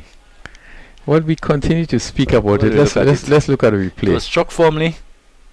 The fielder picks up the ball now, and let's see where is Bishop. Just leisurely coming through. And just a lack of communication, because I think if Buffett would have responded, you had to have some dialogue in terms of responses. If he responded, certainly it would have get through very easily. But again, we see that sort of lackluster running on surety. We know what happens, and that this is an area of his game that really is sort of weak in terms of running between the wicket. It really was really a poor bit of running there. No communication. Yeah, somebody has to say 2 or no. And because Braffett was running with his back to it was Bishop's call, and he would have been seen. One don't know if maybe they may have said 2 or not, but Braffett didn't seem to be running to come back for 2.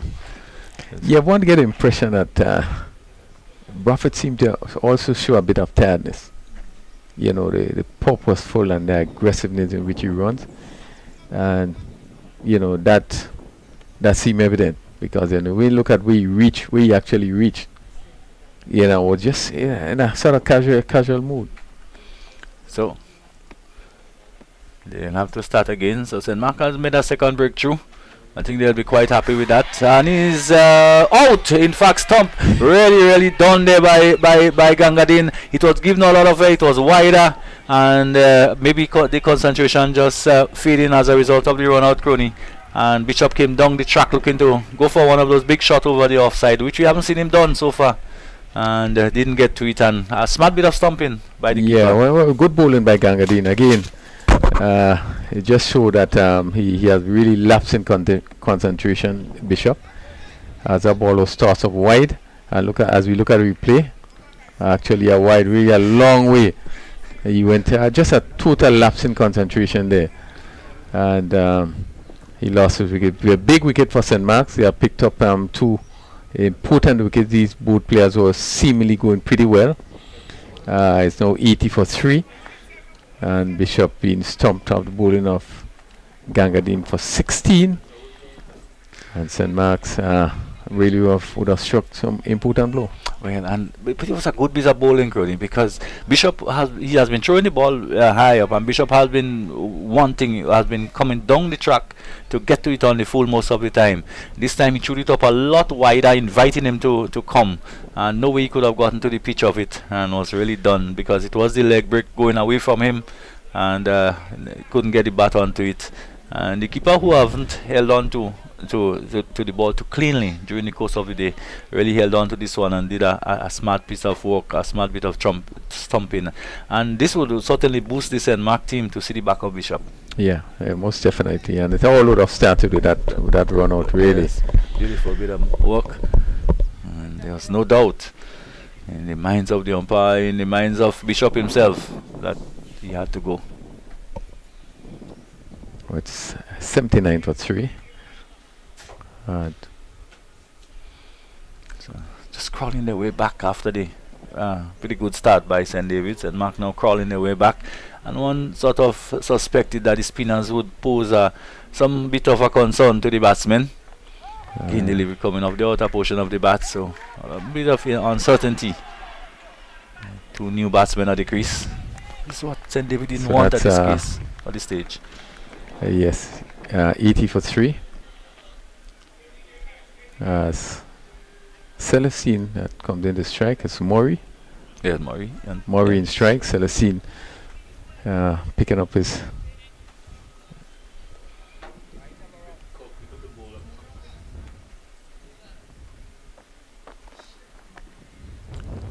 This one outside the off stump, and that seemed to be Celestine that is now striking. I think Maury that went off the mark with the first one. Yes, Celestine is on strike. Celestine is on strike now, and Maury on 1.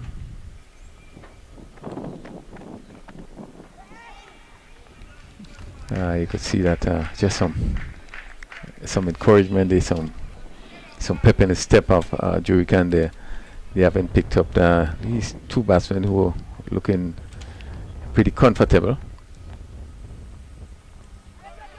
And again, keeping it rather simple, really stump to stump, forcing the batsmen to play most of the time, and they were so often just looking to draw them wide.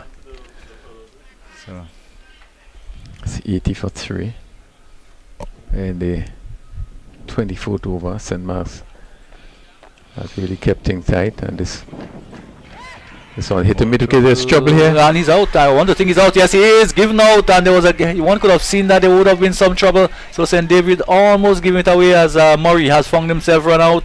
Rather mad about it, but again, Crony, the fielder would have had to mess up to get a single there. Yeah, really.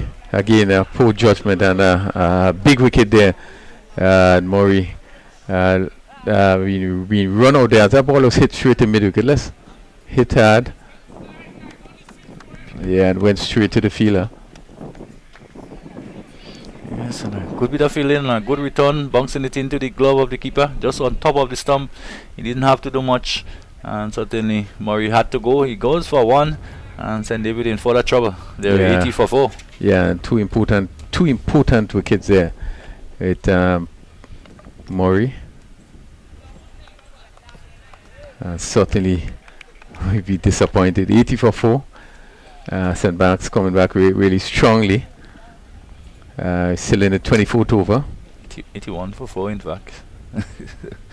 Just yes, and we was making the point that when you pick up 1 wicket, there's always the possibility of picking up 2 or 3 quickly, and it certainly happened here. And well, helped by some really injudicial running, really poor decision on the batsman.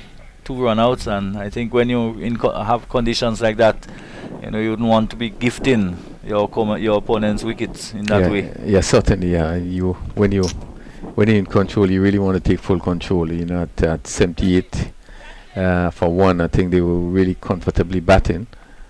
And in 2 runs now, they're 80 for 4. So Lambert.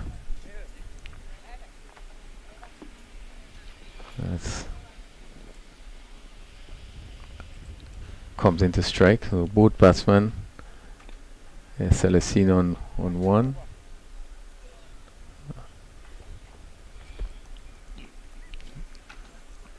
So this stocky Lambert will take strike, comes forward and plays it up on the back up towards Jurakan, who has bowled well. And I think probably Crony, maybe some of the runners we've seen may have been as a result of probably the team feeling the pressure of not being able to score as freely as they want to. Yes, I agree with you. The bowler they have been keeping it rather tightly. Jurakan has 7 overs, 1 maiden, 24 runs, no wicket. After 24 overs, it's 80 for 4. So really, they have not been given the freedom to score very quickly. Even when Bishop came out, it was just 1s and the 2s. I don't think he hit a boundary. No, he didn't. And as we look back at the boundary tally, it have been much boundary being scored. Celestine.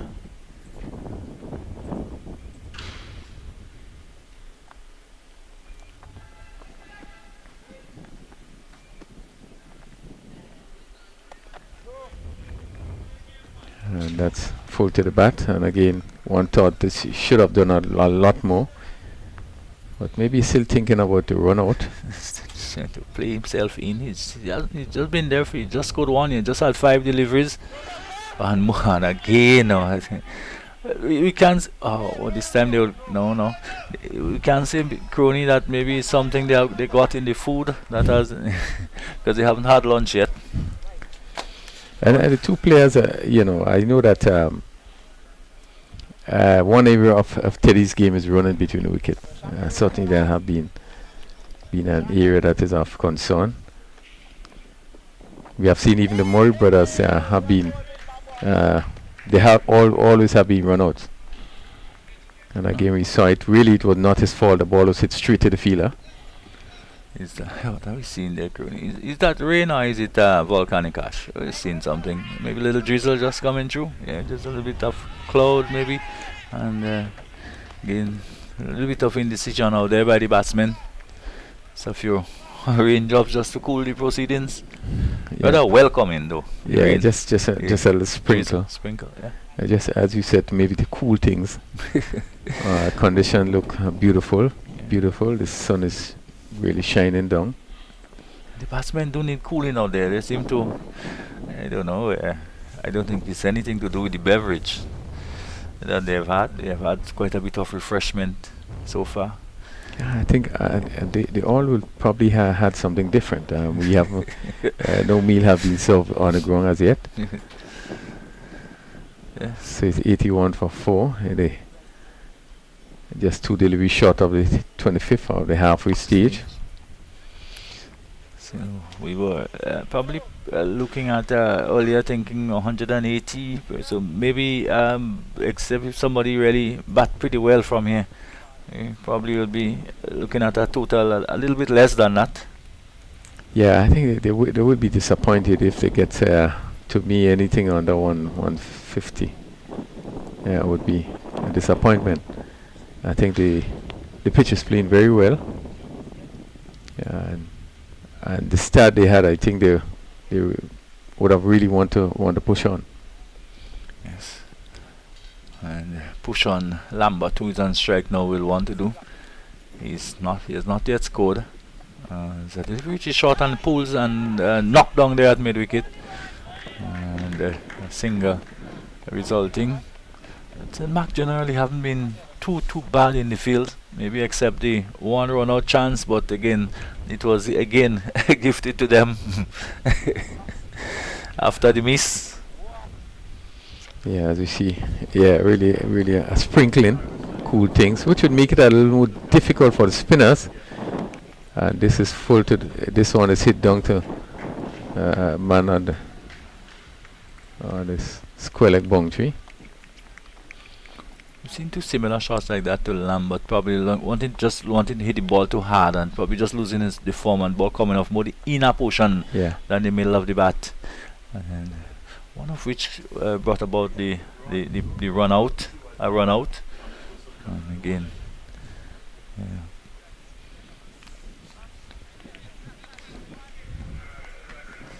Lambert on strike, 83 for 4. As, the breeze again have picked up, and it will be Jurakan who will continue.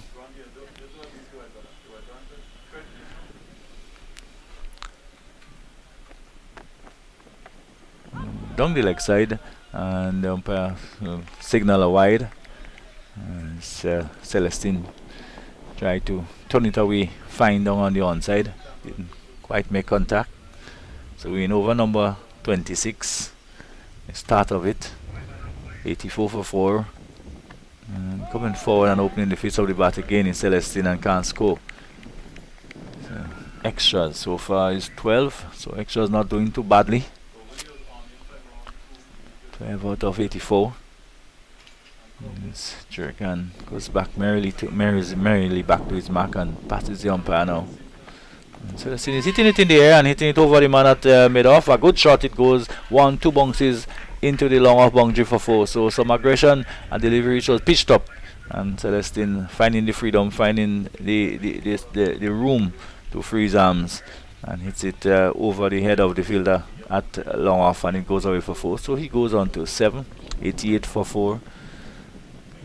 It's Jurakan will come in again to bowl to Celestine, and Celestine gets one which is a little bit shorter and not looking as comfortable as he looked to turn it away on the onside. Probably the ball just rushing onto him a bit, and there is no run. As it has gotten a little bit darker here. Delivery, it comes forward again and seems to be very much an onside player. Ball coming up the inner portion of the bat and going out towards mid wicket. And he taps away at the crease again and waits for Jurakan. Comes in and going this time out towards long off and goes into the boundary, over the boundary for 6. So a good hit there by Celestine, a strong young man. A delivery this time pitched up just on our body off stump, and I was just about saying that he seemed to favour the onside, tugged it away over long on and wide long on, and goes away for the over the boundary for 6. So productive over for St. David. Celestine is on 12, he's 12 from 14. Lambert is on 1, 94 for 4. St. David looking to recover from the loss of 3 pretty quick wickets. In fact, yes. And, so Celestine has been providing the impetus since he has come in. Jurakan comes in on balls to Celestine. Celestine comes forward and plays up back towards the bowler, well in control, to bring up the end of another Jurakan over. Jurakan now has bowled 8 overs, and it's 8 overs, 1 maiden, 35 runs.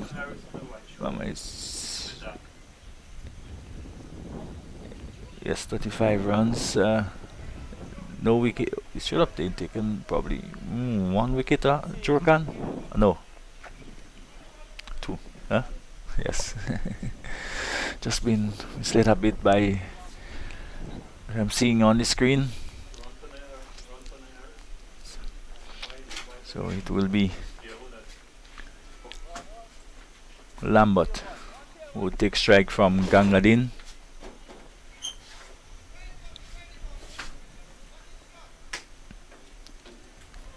Gangadin bowling from the southern end. There's a little drizzle just still with us, but very, very fine, very light indeed. Nothing to cause any kind of alarm. Lambert goes another single down towards deep cover, and he goes on to 2. He brings Celestine, who has been much more enterprising, into strike. He's on 12, face 15 ball, 95 for 4, win over number 27.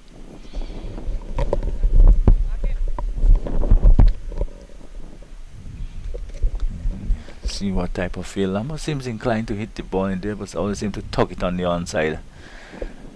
Let's see what type of feel. Just have a man behind square on the onside. They, of course, the mid wicket on the boundary, and the very wide long on the boundary.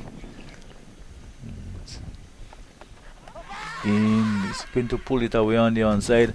Probably should have done better with that. May have passed him on the full. Yeah, certainly. One kind of surprising. A wide wasn't called there. And if he probably touched a pad, see, yeah. Yeah, just hitting on the boot. Yeah. Yeah.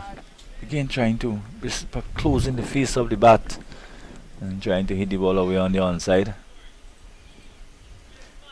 But a good field placement. Good field placement as you look at the leg side field. Really have been really setting good fields. That mid on wide shot there, and that field just a forward square. Then you have 3 fielders on the boundary, long on mid wicket and Nogling on the boundary. Celestine just searching for this one a bit. Maybe just been slowed up there by Gangadin. The leg break coming back into him, and one can see him getting forward probably a bit early and just searching for the delivery because he was not to the pitch. Yeah, he's in the 6th over so far. 1 for 17 is Gangadin. Again tossed up, and this one is hit. Good stop by the fielder at short mid on there. Once again, probably the intention is to go a lot straighter, but again opening the face of the bat and just tugging it out towards mid wicket, and there is no run. So that's the end of over number 27, the end of another Gangadin over. At the end of it, Gangadin was bowled. That's what is 6th over, is 8th over. Yes, 6th over, 1 for 17. And probably we'll see Jurakan maybe going straight, but no Teddy. In fact, August will take it up, so Jurakan giving a break, and August will be bowling from the northern end.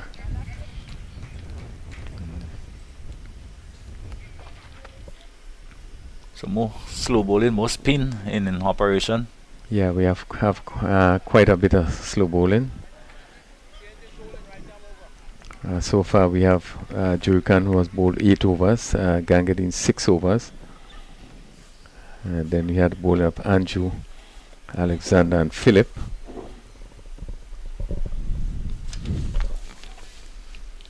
Ogis, who have done pretty well with the bat, actually score 187 runs in the tournament, their top score 65 not out. And also has picked up 5 wickets for 86 runs, so have been a fairly good tournament for him. Short delivery, and let's see where this one goes down to. This one goes down to the boundary for 4. Yes, really given the full treatment. A short delivery. Yes, too short, and he was the leg spinner. Anytime if he doesn't get it right, can be punished.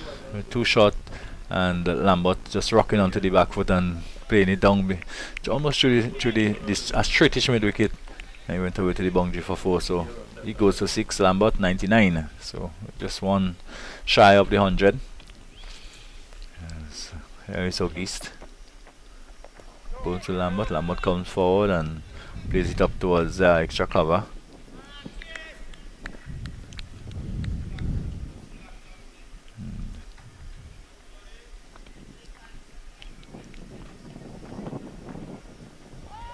Delivery just outside the off stump, and Lambert coming forward and allowing it to go into the glove of the keeper, who again fumbled it a bit. And it's no run, 99. This time just on about the off stump shot, going away from the fieldsman, and probably not really could have been a single there. Yeah, again, there was enough time to pick up a single there. I think Celestine doesn't want to take any chances, seeing what would have happened. Still going shy.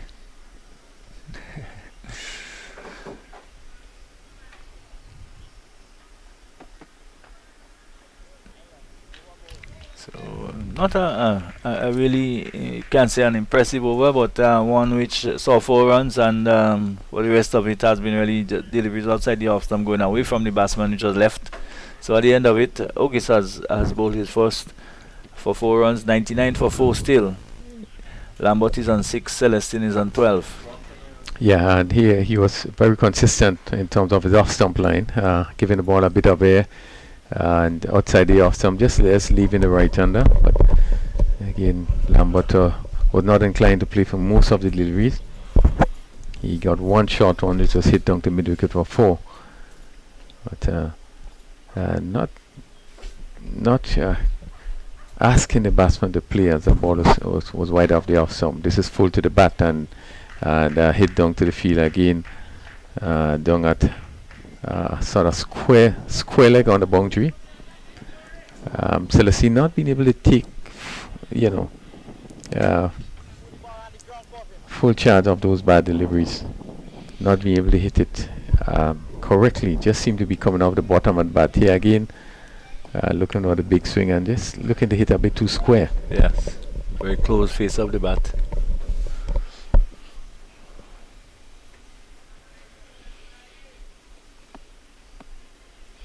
It's 100 for 4.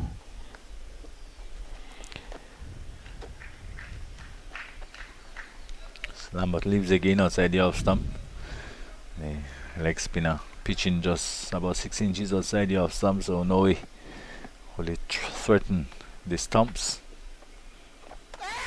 This time it's a lot straighter, an appeal for what was a stumping, but Lambert, who hasn't really moved at all, just stretched out and probably was just beaten as the ball spun away from the bat. It was a pretty wide delivery. In fact, he left it, and the keeper didn't really pick the bails. Probably just peeling for, it's pretty close to the bat, maybe he thought in the end. Yeah.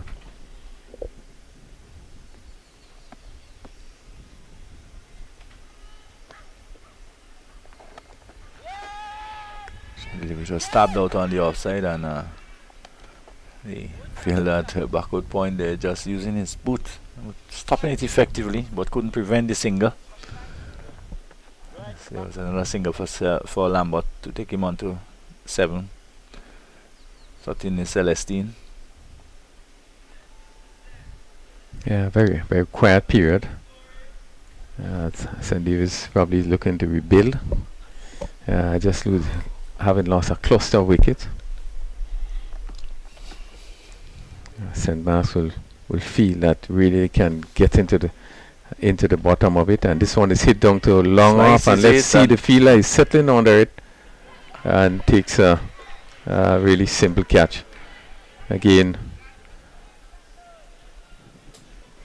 Gangadin striking once again, the ball tossed up, and Celestine looking to clear long off. More like he went across it, looking to go on the onside again. Yes, one can see the bat face being closed, and the ball probably coming off more the top edge, or almost a leading edge, and going up and out towards high in the air, and going down to traveling all the way down towards long off. And we did comment about the fact that he was really playing across with a pretty closed bat face, and he suffered the consequence. 102 for 5. Yeah, and St. Mark's would really feel now that they really come back strongly, pick up 5 wickets, just 102. We've seen a bit of indifferent batting by the St. David team, and certainly just haven't dealt with the spin as well.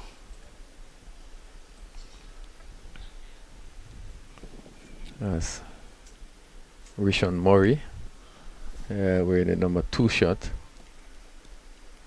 will join Lambert.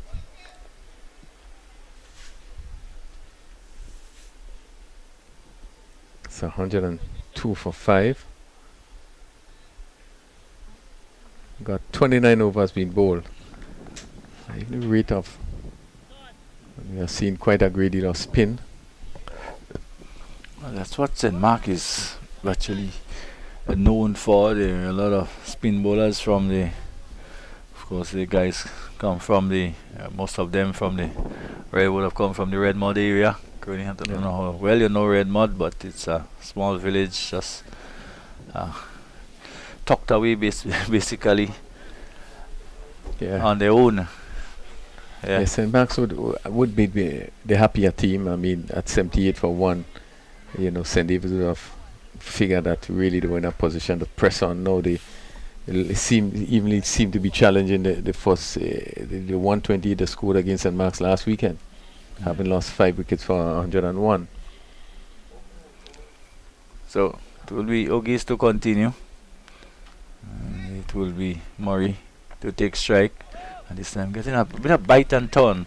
Probably the sharpest of the turn we've seen for the day so far. It was a quicker delivery and it went sharply away from the right-handed Murray. And so it's Ogis again, and Murray this time getting what is that? The googly probably coming back into him and leaving it probably. The first delivery went away this time. This one come back in and probably lucky there not reading it. As Ogis comes in again to bowl to Murray. This time gets one straighter on the off stump. Just comes forward and plays it quietly out into the off stump, into the offside. So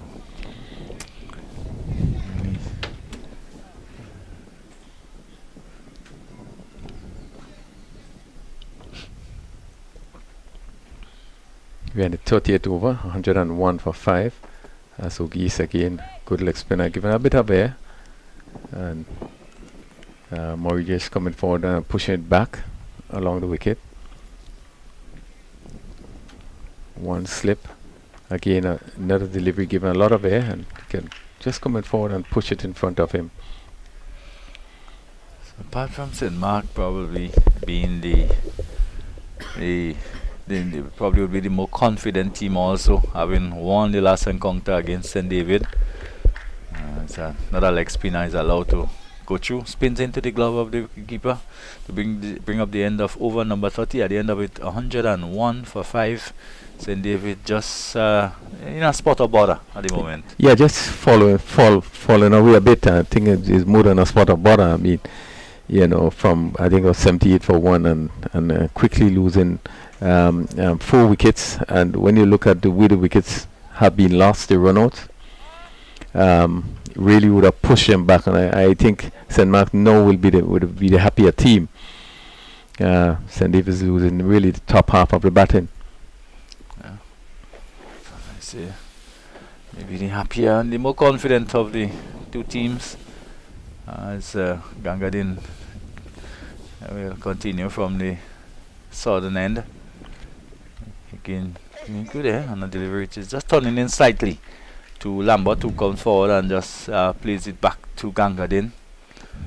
So these two will have to maybe be there in every 45th, 46th, almost the 45th over. Big drive outside the off stump by Lambert. Not making contact. Another bit of quick walk by the keeper, just picking the bails off. But, Lambert hasn't left his crease, so no alarms there for him. 101 for 5.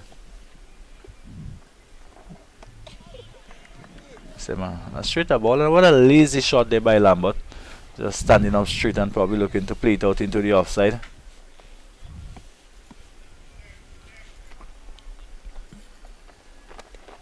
This time getting one shot and pulling down towards straightish mid wicket on the boundary. And the single or hard. So Gangadin is 8th over. Murray is on strike now. He has not yet scored. Lambert has gone to it from 18. 102 for 5. St. David been sent in, as you said, by St. Mark this morning. So the is well tossed up, and all Murray can do is to come forward and stroke it up towards the fielder at extra cover. Should be wide aside the off stump and probably will be signal wide, and we thought it was. The umpire just fooling us by walking up to the crease to signal the end of another over by Gangadin, and at the end of it 102 for 5, and that's the latest position here, St. David. Yeah, have been really slow going by St. David's. That largely really should have been signal wide, really wide off the off stump. But have been really, really slow going. At no point in time one got the impression that they were getting on top of the bowling, even though the bowling was not as penetrative. But at no time it showed as though they were getting on top of the bowling. And I think that would have helped in terms of, kind of keeping the pressure on, because they were not scoring as quickly. But having that, the run out, I think would have really changed things around. And the batsmen just seem to be struggling. The delivery outside the off stump again, the leg break turning away. And and we have seen with that delivery day that he wasn't sure, he either looking to pull away, and it just seemed to take the bat. So there's a sense of purpose and positiveness. We now seen it in the batters. Oh, and there's beaten outside the off stump, and again, this couldn't have been too far from the off stump either. He pitched on about the middle and leg, and turning across the batsman. So some bite and turn here for Ogis. Yes, certainly he had been able to get the ball to turn onto bunks. And had been a good delivery.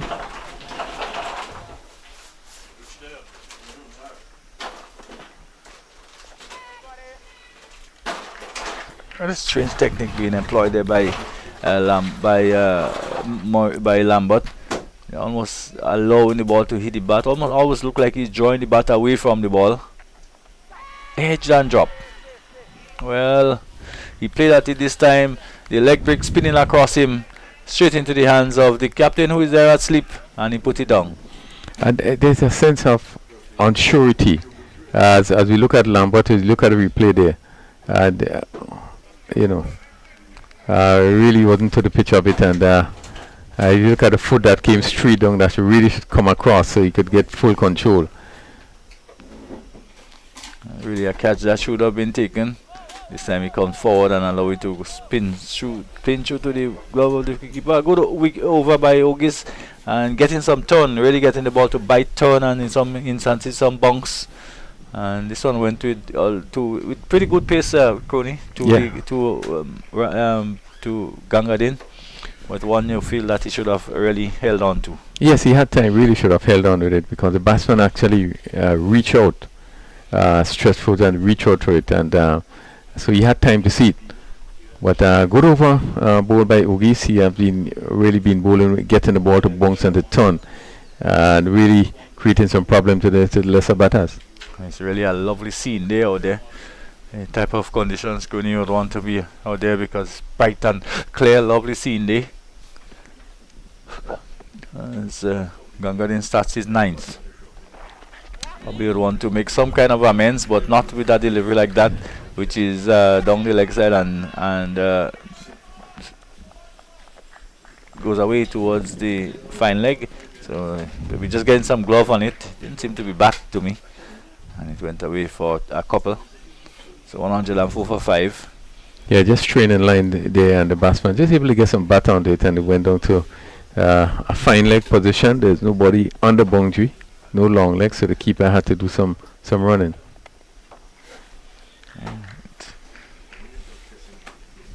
So the score remains on 104 for 5. Maurice 2, 80 is to Lambert. Again, that very wide, and this time signal wide, probably just teasing the batsman into coming down the track, probably wanting to see if he'll leave his crease and come down the track at it. If he had done that, no way he would have gotten to it. And we even wonder too, if the keeper, the distance he had to go to take it, would have been able to affect a stumping. It's just that wide. Yeah. Well,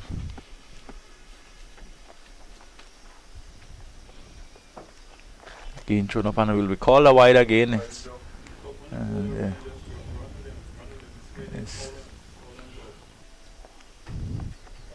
Don't know what Gangadin is actually trying to do, but it There seems to be a little bit change in the action whenever he tries that. This time it's the conventional leg spinner, which is edged through the keeper. And he says bites. In fact, he didn't get a bat onto it. So an extra will go on to total. Extra goes to 15. 107 for 5. Yeah, you would expect him to attack a bit more because Murray's not looking to be aggressive, so you want to really attack more. Or just seem to be,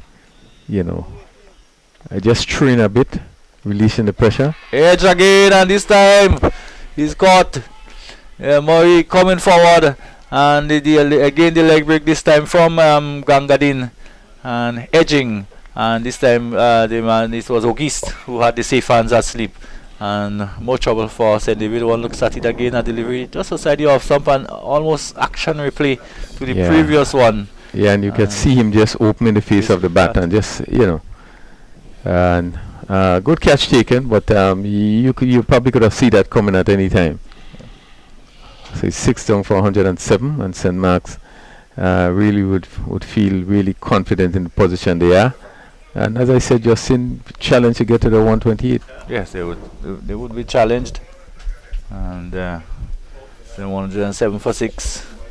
Over number 32. And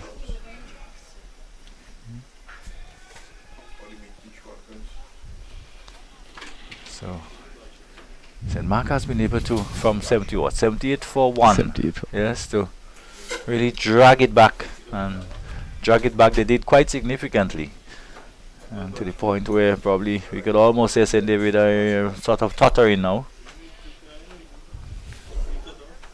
Really not coping with the slow ball in the spin at all, the batsmen. We've probably seen just probably about a handful of boundaries, Crony. Yeah, boundaries really have been limited. We saw 2 sixes. In fact, we saw 3 sixes. One struck by Celestine. Just a couple of fours. Yeah. But we have to say, despite it has been maybe all St. Mark, so probably justified now winning the toss and sending St. David into bat. Yeah, they would feel confident now point. that the decision they would have made probably was the best decision. But again, we see the demise of St. David's in terms of the batting as Gangadin continues. Yes.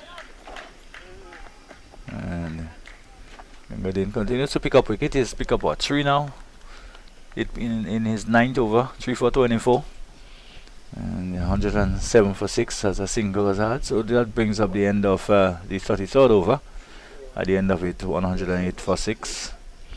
Gangadin has bowled, as we said, 9 overs, no maidens, 24 runs, 3 wickets. A good return. Yeah, he has picked up 3 wickets, good return. But certainly the batting haven't been positive. We haven't been really great.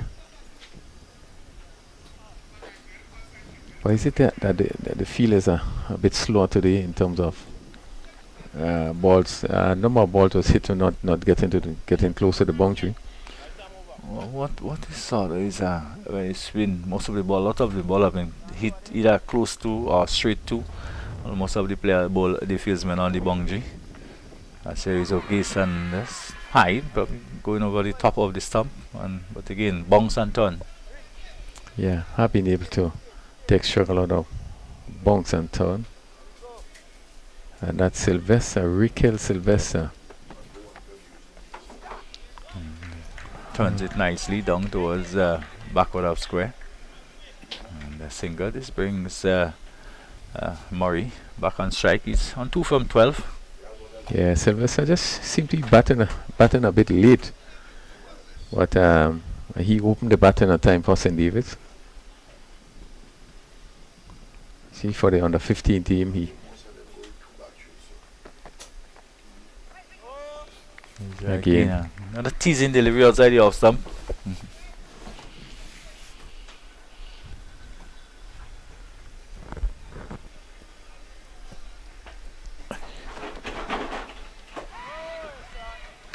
Another good delivery again. You see in the turn and the bounce that he's getting. Really is into good rhythm here. St. David's 109 for 6.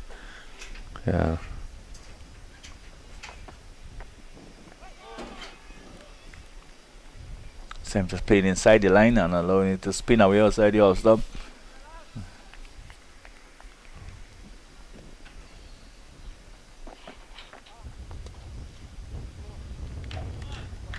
Yeah, another good over.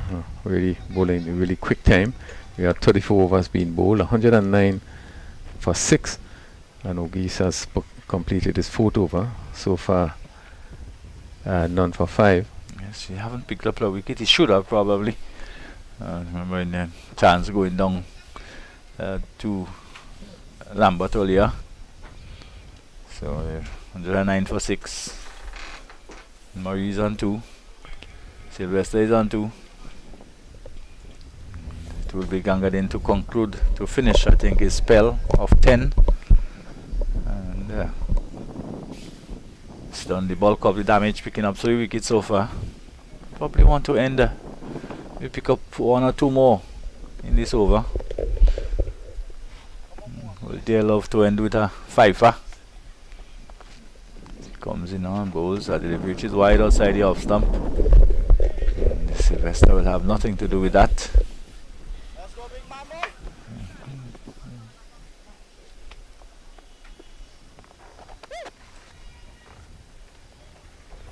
Just a bit too wide from Gangadin.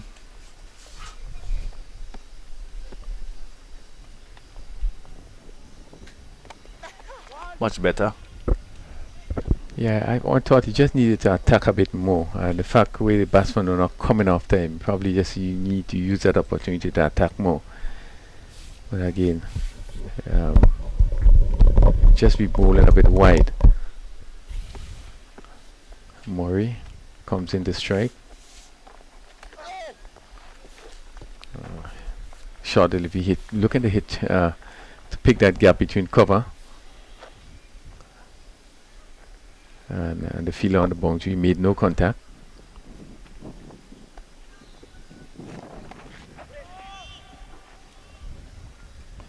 $110 for 6.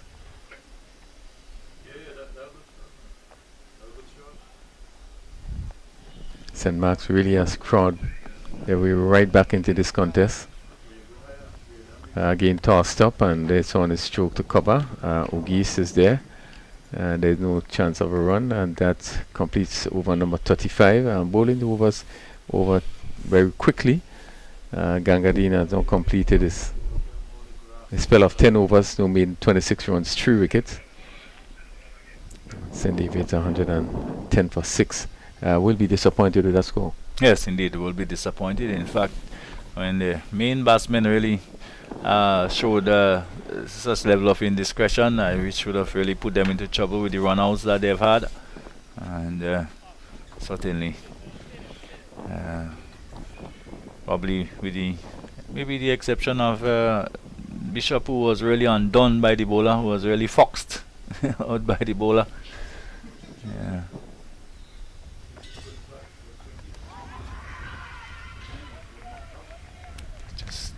Taking this one out, maybe just the very bottom edge of the bat.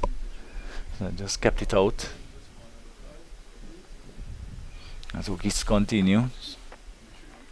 Oh, what have he done? And he's out. Well, a delivery wide down the leg side probably would have been a wide crony if he had not made contact. And he got probably the back of the bat. What a awkward shot. Yeah, well, I don't know how you describe it. Couldn't he probably describe the shot? Well, it's what is called a nothing shot. What you know? It was way wide down the leg side. I trying to clip it over a backward square position, and obviously he took the edge, went up into the air, and Sylvester again falling cheaply. St. Davis has lost the 7th wicket. It's 110 for 7. So the question is, would they pass the 128 they made in the preliminary score? Well, probably they will. They should. Yeah, as I said before, that you know, at 5 wickets it would have been a challenge.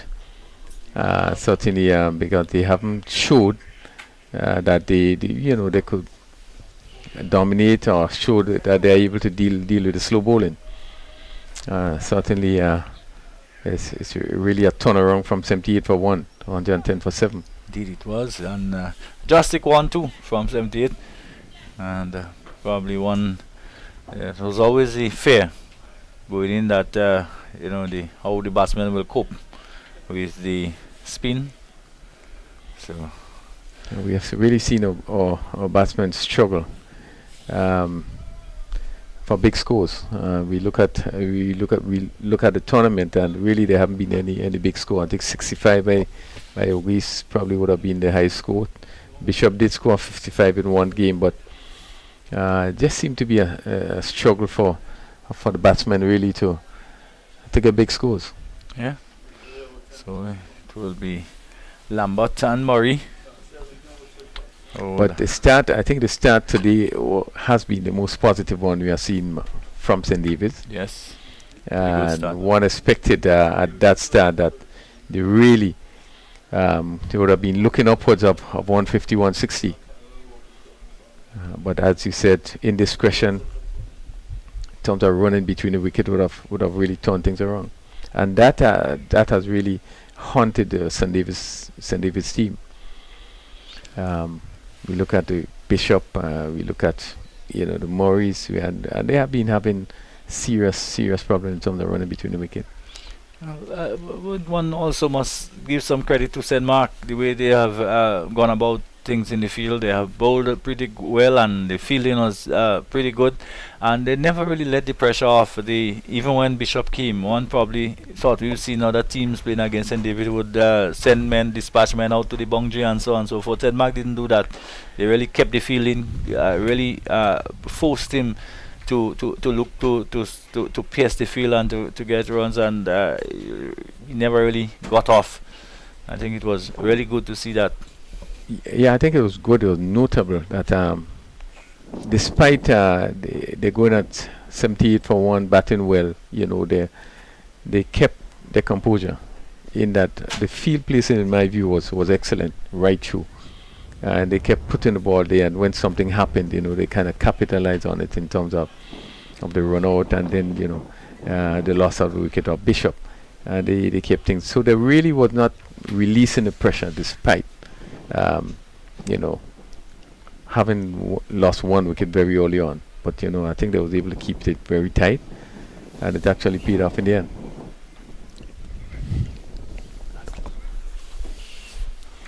So you're not missing anything. It's just the fielders just having a refreshment. They are now going to resume with St. David's being sent into bat 110 for 7, and Justin.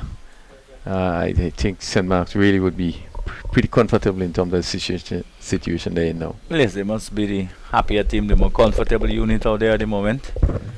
And certainly it will take some regard action by St. David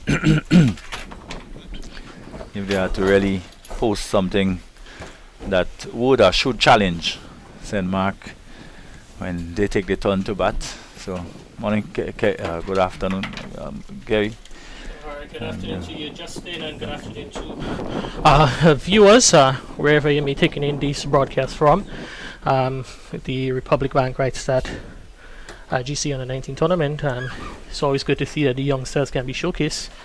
And so far, for a parish that has been going through a long dry patch in terms of national championships, St. Mark's positioned himself quite nicely so far in this encounter.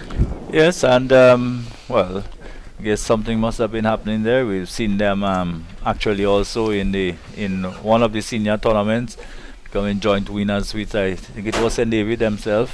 So yeah, and I think we've seen quite a number of youngsters who've been in the senior makeup. So these guys are quite experienced, though they're not old. They're pretty young guys. So I think and this is showing in this the under-19 tournament. Yeah. Yes, just to support the point you made that they would have been declared joint winners with St. David in the last Super 50 tournament. That final was rained out, so they ended up being joint champions with St. David's. But I think those two teams again meeting now at the under 19 level, they'd want to say that, hey guys, being declared joint champions, we're not happy, we want to win it all by ourselves. And they're quite well placed now, as you see some of the names you're talking about in the tournament, the likes of Dante Alexander, Nathan Phillip, Dishon Jurakan, Kervin Gangadine. Yeah. These are youngsters who have been around the circuit for quite a period of time now, maybe 5-6 years. You have been hearing some of those names, so it's really good to see that they can all come together and compete here in the final for their team. Logis, who have bowled pretty well. He should have probably had 2 wickets. One of the chances, of course, going down, and one with a strange sort of dismissal a while ago. A delivery which was way down the leg side, which was fetched somehow and just played up into the air and being caught. But certainly, the St. David batsmen, they haven't coped well at all with the slower bowling. And here is Ogis, fine one down the leg side, and the batsman there, that's Murray, not going with 112 for 7, so they have gotten off the Nelsons. They can breathe a little easier, I think. Yeah, been a struggle for the batsmen from St. David's so far. And even last weekend when those two teams met in the final round, I think St. David would have made just about 128 yeah. in their innings. And now it seems that they're probably on track to do that. But you still have the likes of Rishon Murray. He's there in the crease. He's there at the wicket, and he would be hoping to bat for a long period of time. So too is Jamal Lambert. The wicketkeeper batsman would be hoping to get some runs to his name today. But still a lot of overs to go. Still 14 overs after this. And it's all about seeing if they can survive till the end. Yes, indeed, and they will have to take a deep bat as close to 50 overs, and if they do, they would get probably something close to 160, which would certainly pose a mini challenge for St. Mark. And certainly you would just want to feel that after the start which St. David had, they were about 78 for 1, and I think it must have been sort of in a way they have self-destruct. We saw some really inept running between the wicket, and also some injudicious shots. Yes, really takes nothing away from the response from St. Mark. Yes. Obviously you come out earlier on, had good partnership up front, and to really pull it back to 78 for 1 to now 113 for 7 means that they'd have lost about 35 runs. They scored 35 runs to 6 wickets, which really shows the control that Gangadine, who is his spell is finished. Good contribution there for the captain, 3 for 26 from his 10. And now they're back with Dishon Jurakan, another good slow bowler from the northern part of St. Mark's, who will be hoping to pick up 1 or 2 wickets to his name. Yes, he's in his 9th. Quite lovely bowler. His action is quite, very economical in his approach. Doesn't really put him. Again, he's a spinner, just 2-3 steps. But he's looking to put the ball on a spot. Probably not maybe looking for turn it as much, but probably, as we say, if he can slow it up a bit, might get a bit more from the pitch. Yes, and what he has done though, he has forced the batsman to play a lot of to play, because he has almost been between wicket and wicket for the most part, and certainly has put a lot of pressure on the batsman. Unlike probably Gangadin, who we thought just was a little bit too wide too often. Yeah, well, I haven't seen much of this match because I had another assignment on the other end of the ground. I was sloppy fielding there from the fielder there at mid-wicket. The ball went straight to him. It was covered up on the boundary there, but a little bit of loose cricket there from St. Mark. Yes, just going through the leg. Probably the ball may have come through a little bit quicker than he anticipated, but not much damage done. A single. Murray is back on strike. Lambert goes to 2. 114 for 7. Yeah, that was Shandy Frederick there in the short mid-wicket position. I think before the ball even approached him, he was probably surprised that he came to him so quick. And Shandy would be looking to better off his approach at the next end. Obviously, we try not to be too critical on these youngsters, but at the same time, on the 19s are literally the level below, playing senior national cricket. Because in a couple of years we can see some of these names maybe challenging for spots on the Grenada senior national team. So we do expect them to perform at a high standard, and especially here in the final, we'll be expecting much better from the fielders. Here Jerkan edged again, and this time going through the gap. And they pick up at least 2. And they're coming back for the second, and that's all they'll be. So really slip a little bit too wide, couldn't get it, it just bisected the wicketkeeper on the first slip. And the only slip, I don't want to say the first slip, but the only slip. Yeah, he's almost in a second slip, right? He takes his mark on maybe the line, even further outside from the pitch, right? So as you see the gap there, big gap, very nice flighted delivery through the batsman forward, and excellent stuff. And the only thing is that the fielder was not in position to collect the ball. So Jerkan continue to bowl well. Probably could have had 1 or 2 wickets to his name. Good delivery there again to Jerkan. And Hector, as we see the completion of this over, tomorrow again some of these same youngsters will have an opportunity to showcase them skills again. It's going to be the Republic Bank Rightstart All-Star game. Yeah. So some of the 26 of the best cricketers in the tournament will compete against each other, and it's really good to see that those youngsters, they can get another opportunity in the tournament. They can impress selectors both here at the local, as we see those youngsters on the hills of Dabo enjoying the conditions. It's still in the Easter season, it's quite a nice breeze, and they're looking to capitalize on it. And then we have to warn them, it's not a volcano. So yes, just one of the lovely spots here. Yeah, beautiful, quite picturesque location here at the National Stadium, as we see Ogis starts another over.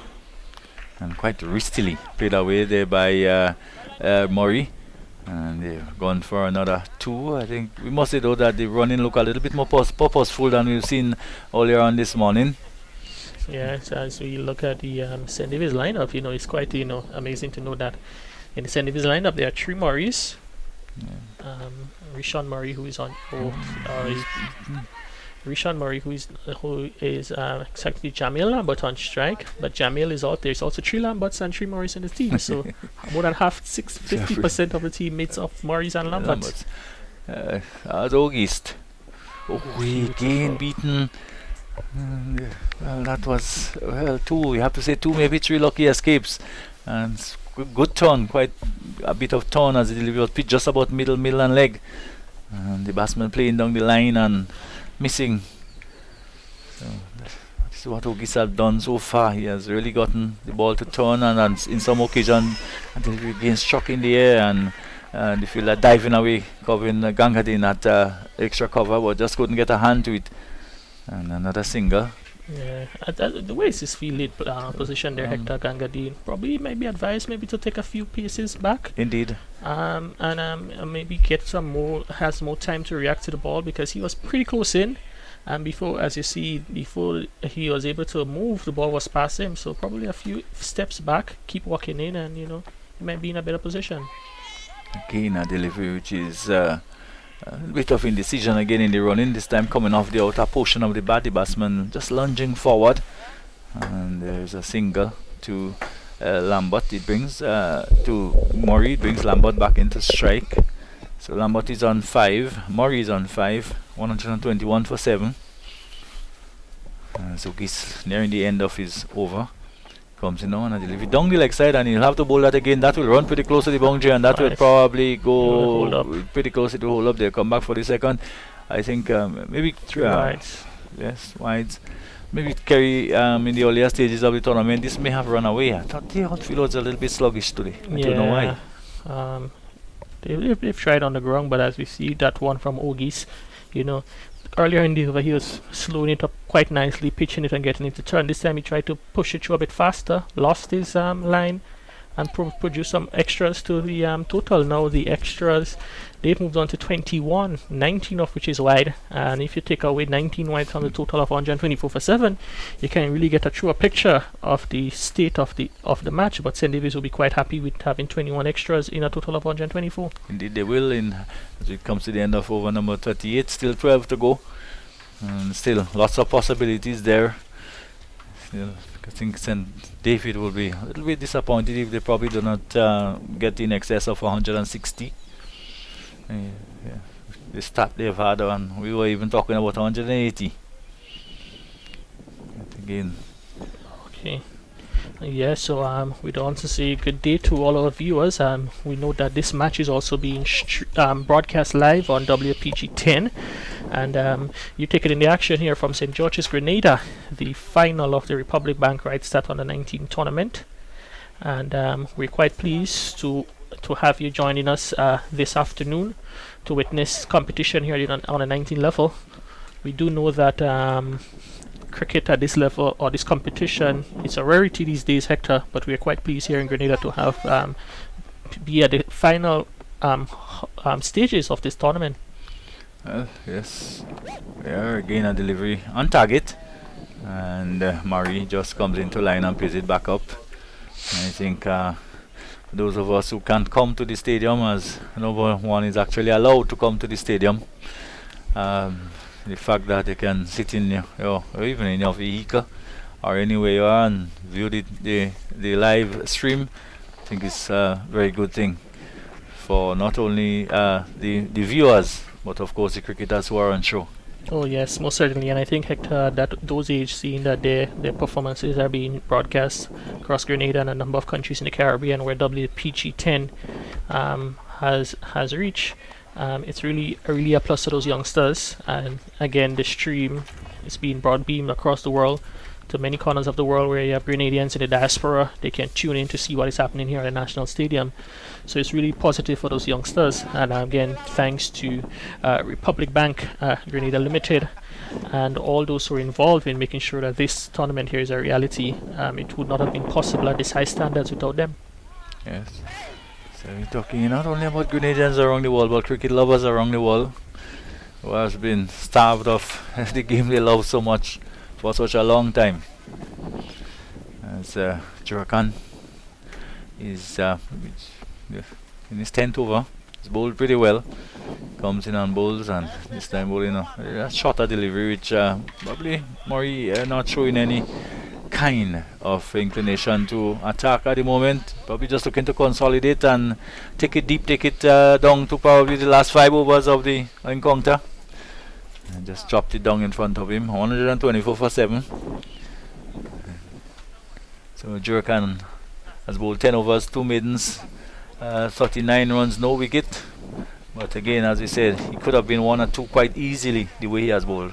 Yeah, and I think, when you look at his bowling stats, what stands out to me is that of those 60 deliveries he bowled, 38 of them was dot deliveries. So it really showed that he had a really good control of proceedings.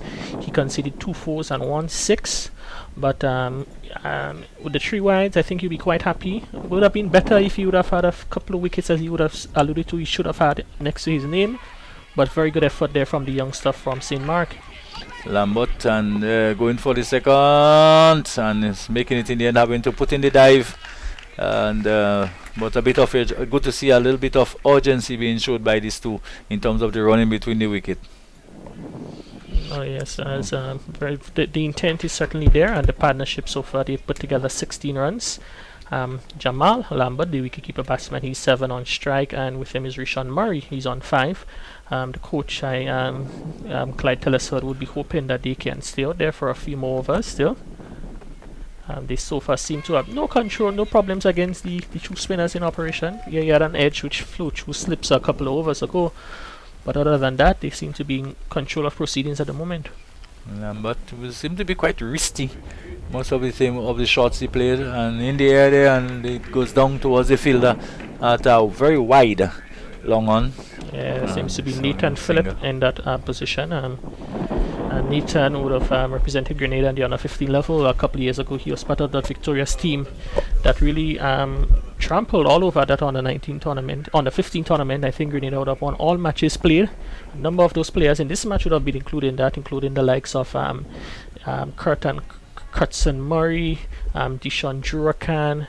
They all would have been part of that, and it's really good to see that they can progress up the levels from under 15 and now competing at the under 19 level. Of course, that's what you would want, and that's what the opportunities that they're given to see them develop from one stage to the other. So Murray's on strike, he's on 5. And it comes delivery again, which is just turning and bouncing just around the off stump, and good judgment. Just leaving it on length. The pitch, which has certainly played very, very well again. And one must give credit to the curators, and this time is playing a loose shot outside the off stump, but the delivery was a bit wider and not making contact to bring up the end of another August over. At the end of it, 127 for 7. We have 10 overs to go, and that is the latest situation here. Yeah, it's really shaping up. So for St. David's, they're hanging on in at the moment, hoping that they can maybe get another 40-50 runs in the final 10. It's going to be a tall order, knowing that they have 7 wickets down. GCA has 3 left, 1 for 18 of 7.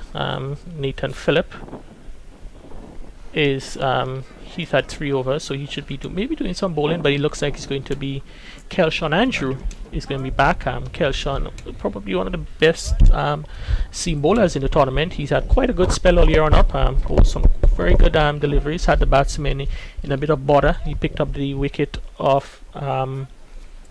He'd have picked up 1 wicket for his 17 of his 5 overs, and was responsible for Kurt Murray playing around a straight one. Was a judge out LBW. But Kelshawn really being good for the tournament, and we'll be looking to probably wrap up this aspect of the tournament good with the ball. And from what I've seen, limited I've seen from him in the tournament, he's looked quite good, very good run up, quite elegant in his approach to the crease, and certainly he's a prospect for the future. Yes, indeed.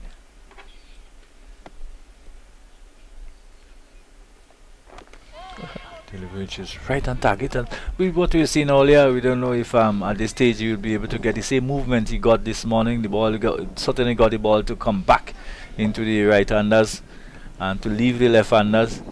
So it's left to be seen if that movement will still be available.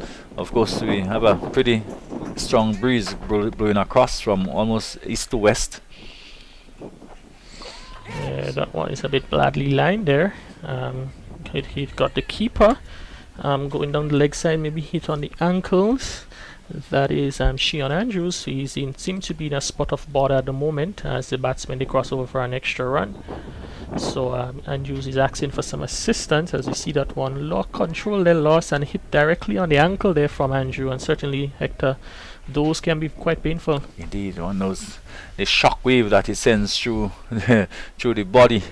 It almost gets up to the brain pretty quickly as quickly as you're struck. So yes, one see that. As you see the coach, he's running out there, Rene Belfon. Probably he's going to pull a little bit of magic spray from the bag, and a lot of times, Hector, you might get a knock, you'd feel the pain, but sometimes when the spray comes out, is it more a mental thing, or do you think it's the magic of the spray? It's a mental thing. It has been reported that even deodorants have been used in the absence of the magic spray. So the story goes, Gary, that in one game where they couldn't find the magic spray, they borrowed a can of deodorant and they sprayed the area, and the cricketer said, "Oh yeah, it's okay now." So it has to be something psychological. Yeah, like Yes, as we take the opportunity to, as we have the breaking proceedings, to just to remind you that tomorrow we're gonna have another match in the tournament. The GC Republic Bank GCA under 19 All-Star game. We're gonna have some of the best cricketers through the tournament. So irrespective of the teams you'll have played for, 26 players will be playing on 2 teams. One will be led by Teddy Bishop, the other will be led by Kervin Gangadine. Coincidentally, those are the 2 captains here in the final of the in today's match, and they're going to come back tomorrow here at the National Stadium from 10 o'clock again. We'll probably take the opportunity to maybe go through the team list for those teams tomorrow. As we said, Teddy Bishop, he is the captain of one. Kervin Gangadine is the captain of the next. Kervin Gangadine, Team A, will consist of Kervin Gangadine himself as a captain, Jamal Lambert from St. David's, he's a wicketkeeper for St. David's in this match, Darren Sincere from St. Andrew, Wendon Charles from St. Patrick, Rikel Sylvester from St. David, Ronald Walker from St. Andrew, Sylvan Charles from St. Patrick, Akim Ogis, St. Mark, Bijan Embleton from St. George, Kurtson Murray, St. David, Tyrone Charles, St. George, Dante Alexander, St. Mark, and Rion Mitchell from St. Andrew. Teddy Bishop's 11 consists of Teddy Bishop himself as captain, Devonny Joseph from St. Patrick, Joe Max Wildman, St. Patrick, Sheon Andrew, St. Mark, Corey Celestino, St. David's, Javon Andrew from St. George, Kurt Murray from St. David's, Jelani George from St. George, Deshante Thomas from St. Andrew, Kelshawn Andrew at St. Mark, Devin Tyson, St. Andrew, Enoch Toussaint, St. George, and Gerald Jeremiah, St. Andrew. So, Hector, you would have been in a tournament, would certainly be looking to hear your name called to play in what you consider the All-Star game. Yes, indeed. It's a big moment, and of course it's lovely to see and to view. Of course, I do have some interest in there because my nephew, Wildman. Joe Max Wildman, quite an entertaining and interesting batsman from St. Patrick's. Yes. So certainly. It will be good. It will be a pretty good final because all of these players deserve that call up to that All-Star. Yeah, they all do. Yeah, and sometimes you see All-Stars, but when you look at it, there may be even another 5, 6 or so players who are deserving to be of course, in contention. But at the end of the day, it's only a limited number you can pick. So looking forward to see those youngsters out there tomorrow in the middle from 10 o'clock. Again, it will be streamed on the Grenada Cricket Association's Facebook page along with our YouTube page. Beautiful there from Andrew. And as we said, probably the ball, the anger coming into the right-hander and just chipping away on the last moment. Yeah. And we were wondering maybe if he would continue to be able to extract that type of movements. Well, this is the answer. Yeah, he's looked quite impressive so far. That one really beautiful delivery. The batsman, he was, I think probably if he was a better batsman, he probably would have gotten a nick onto it. But, those Steelanders, they keep their bat so close to their body that he just was able to beat the outside edge. As you see another delivery again, angling into the batsman. This time he's solidly behind it. Played towards Nathan Phillip there in the extra cover position. But Andrew Kelshawn is certainly a bowler who is on top of proceedings at the moment. Something about him reminds me of Vasbot Drakes, maybe the way he runs in it, and even in his physical appearance. I think also look at him, he has a little bit of Sherman Lewis in him, in terms of his mannerism. If you look at him a bit there, he's a little bit of Sherman Lewis. Sherman Lewis, one of the Grenadians who are fortunate enough to play Test match cricket for the West Indies, still around, a member of the Windwards Volcanoes setup, and I'm sure you'll be quite happy to see that you look at the run up and everything. It's quite a bit similar as that one. Down the leg side, is it going to go into the boundary? Yes, so we wait for the signal from the umpire. Is it going to be leg bys or wides? Leg by signal there by the umpire. And Hector, I think Kelshawn would be disappointed that Sheon wasn't able to maybe get around to collect that one. It's a bit difficult. It was down the leg side. It was came off the pad. I thought they filled that though at long leg here. He reacted a bit late. Late, yes. He stopped, and by the time he left, he went again. It was too late. Yeah, I think Sheon and Kelshawn, they're brothers, but yes, I have to they're brothers, right? Yeah, and then they have the other brother, Keldon Andrews, right? So 3 Andrew. Keldon, the older one, I think he would have been involved in the St. Mark's team for the recently concluded T20 tournament. So it's really good. Hector, did you in your days play with any brothers or cousins or so in the same 11? No, not at all. I'll tell you a story. My brother, we played a lot of cricket together, but he got me out once and he never played again. Was he a bit disappointed to out his younger brother or your older brother? My younger brother. Oh, so you out his older brother and he felt ashamed and he quit the game? No. That was what his aim was. So his objective was achieved, right? Yeah. Oh so my goodness. and nothing to achieve anymore. I'm sure up to this day he probably still reminds you of that day when he dismissed you. It's really good to, I think, it used to be a bit regular, in the past when you see multiple brothers or cousins in the same lineup. But in this game, in this tournament, you see quite regularly Kurt and Kurtzton Murray, they're actually twins. Yeah. I would have to find out if Rishon Murray is also related to them. And then you have Jamal and Jamil Lambert, they're brothers, twins also. And I believe Mahid Lambert is a cousin. So you have quite familiar relations in the St. David's team, which really shows that, sometimes the talents are quite extensive in one household. Yeah, and yeah, unlike the past where they were, everyone almost were playing the game. Nowadays, it seems like the players come from bunches. Yeah, and we're not going to put any pressure on those youngsters, but you think of some of the famous twins and brother peers who would have played the game. Australia, even before my time, but if you're a student or a fan of the game, the Chappell brothers, Ian and Greg, you must know of them. And Trevor Chappell, that's right. And then in a couple of years after that, you had the Waugh brothers, Mark and Steve Waugh. Mark Waugh, probably for me, is one of the most elegant batsmen that have graced the international stage of the game. And I think I remember you had a couple of Hollyoaks from Ben and from England. From England. Yes. And then to West Indies, recent time, we're still playing that trade, Darren and Dwayne Bravo. So it's, it must be a parent to have two children playing in the same team at international level. This must be a proud feeling for any parent. And I think, Kerry, we'll get back to that. It's 137 for 7. One of the Holyoke brothers, I think, may have perished at the waterfall at Concord here in Grenada. Wow. I think I aptly remember that. Yeah. Anyway, now we have the Corrans now. Sam and Tom Corran from England. Yeah. Yeah. Yes.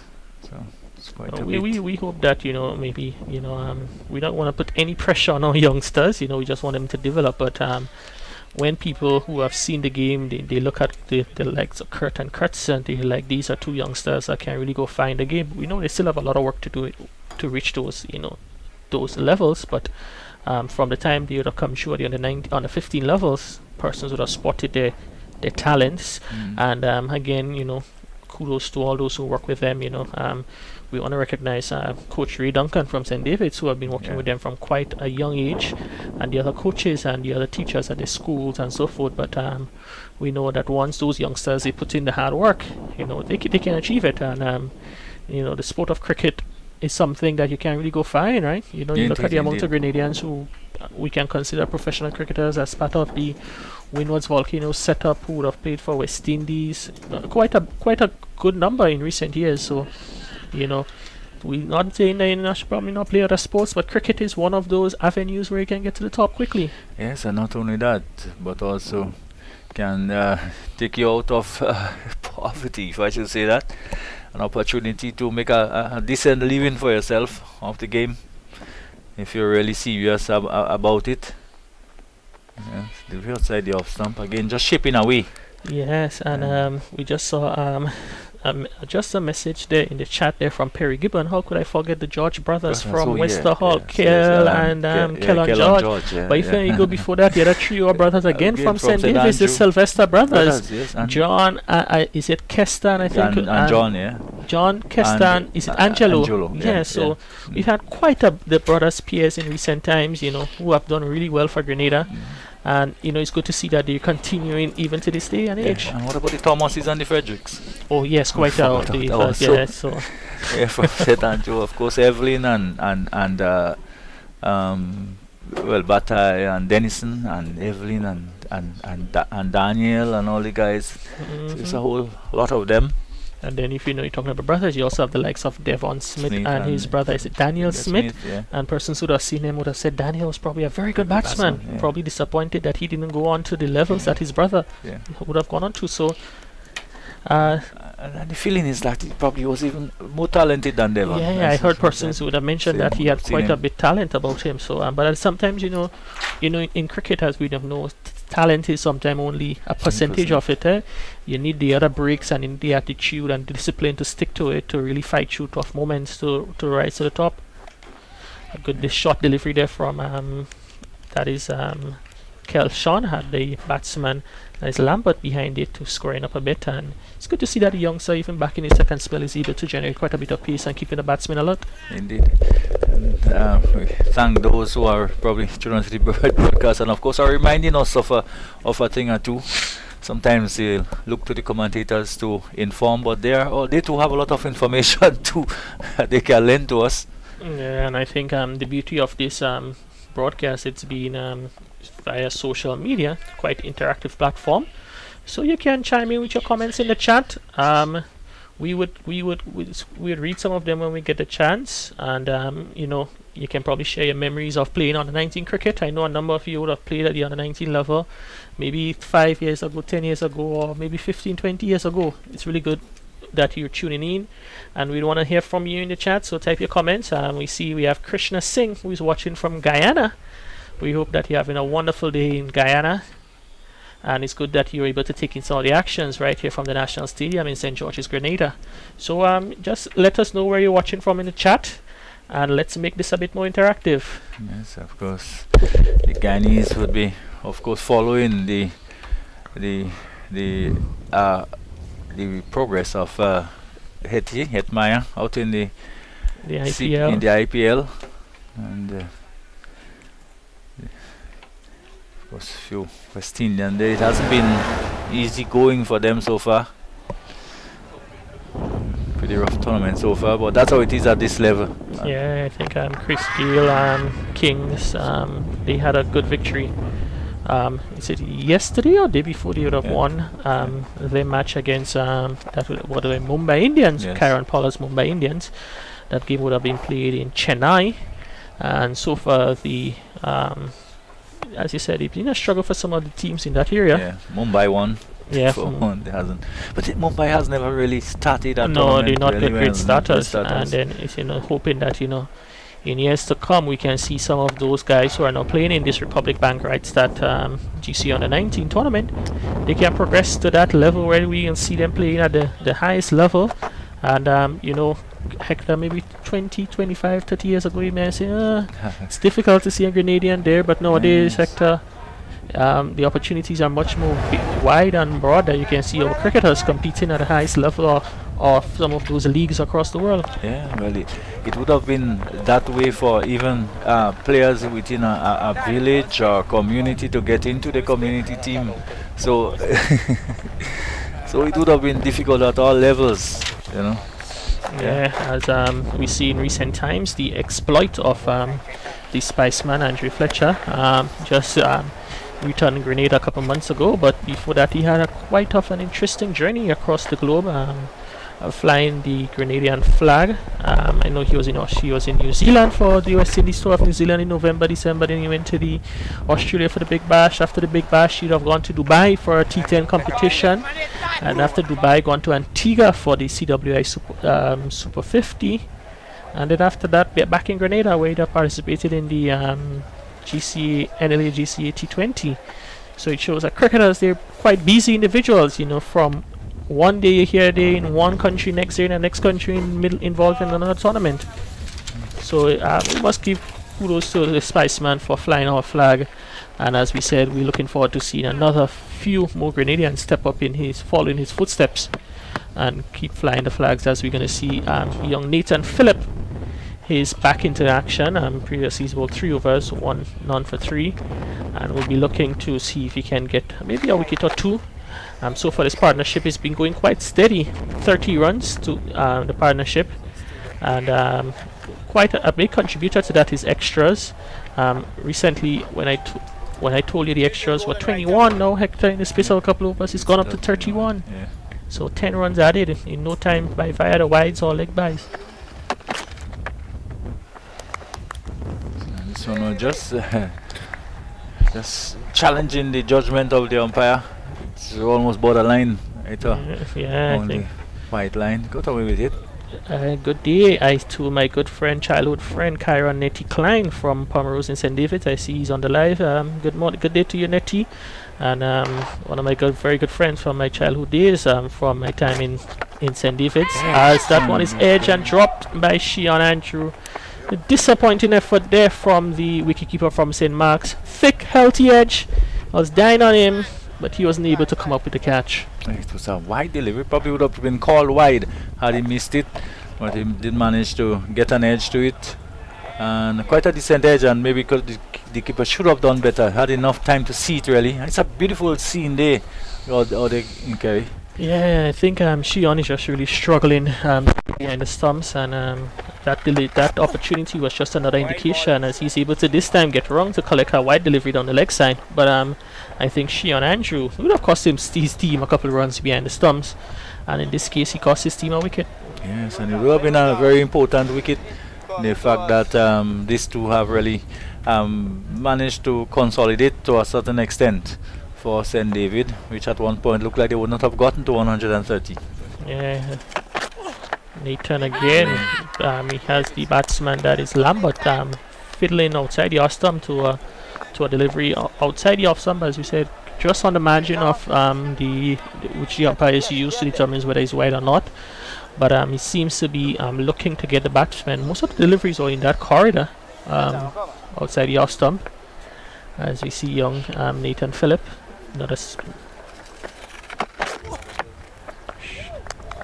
Just inside that line, and we've seen bowlers at maybe at the professional level struggle to gauge it, just inside that line. But he's been quite consistent, and coincidentally, the only wide he bowled in the over is the one he's straight down the leg side. Yeah, right, so very good control there from Nathan Phillip with number 5 on his back.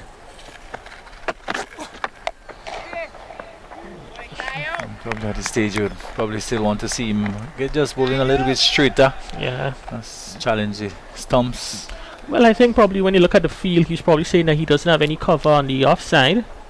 But mind you, there's only actually 2 fielders, so we can say there's no circle, but using the imaginary circle, there is only really 2 fielders outside of the circle at the moment. The fielder there at third man, and the guy who is in long on, who is maybe about 60% way back to the boundary. This time it's going to be a wide. But so there is no cover on the offside, there is no cover on the onside. He's probably feeling better that he may just want to keep it aside the off stump and not go too straight. Because too straight, he beat the onside field, can be runs available. It's quite strange though, you see at this stage of the innings that there is no fielders. But I guess they figure they have 7 wickets down, so they want to keep. He certainly lost his line now. Nathan Phillip is 3rd wide in the over, and St. Mark's continue to be ill-disciplined with the extras. Now we see the wides count moves up to 28, and the extras total is 34.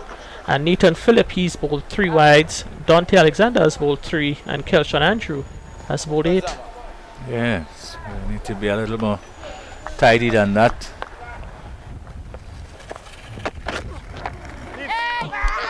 Big ugly swipe. Outside your stump, yes. And probably the best of the deliveries he bowled, because it was close to the off stump, and the batsman had a swipe at it.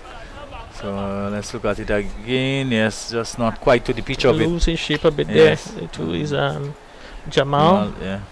So Lambert is on 9, Maurice on 8, and they have certainly eaten up some deliveries. Lambert 9 in 26, Murray 8 in 45, but certainly that's what St. David required at the time. Yeah, they're being rewarded by the St. Mark's fielders with a few extras, so they will be 2 under pressure even though they're not scoring. Their strike rates is 17 and 34 respectively, but if every over you can get 2 or 3 wides, you get 2 singles with that is 5 runs at the end of the over. Indeed, and the dire situation they were in, I mean, they needed the batsmen to really consolidate, to just stick around and eat some time and some overs up and take it as close as they can to the 50 overs. I don't think they'll be happy with anything under 160 having been sent in. Yeah, and it's been a good wicket, right? Those 7 wickets down. There's no demons in the wicket. It looks like a very good strip. Even at this stage, we looking down the wicket. It looks quite good. No cracks have been opening up. Just a few indentations where the batsmen are taking their marks and where the bowlers landing and ensure they follow through. But should be a really good wicket for batting, as we know here at the National Stadium. So batting first, you should be looking to post a big total. And St. Mark's, they've been quite good. As that one, it comes in line, it's going to be a big shout for LBW. Well, And I think we're going to probably look at the replay. Is he going to continue down the leg side of the angle? We'll probably get a replay to see. But you're certainly a good shout there from Andrew. I think he should be considered himself a lucky boy. missing leg and off. That would have been that would have knocked back the middle stump. Maybe even as we see the replay again, Kelshon. Yeah, no. that's Jamal Lambert should consider himself a very lucky boy with that decision there from umpire Man Warren. Well, it's cricket, and these are all part of the game. You win some, you lose some. Sometimes as a batsman you gain some, sometimes as a batsman you lose some.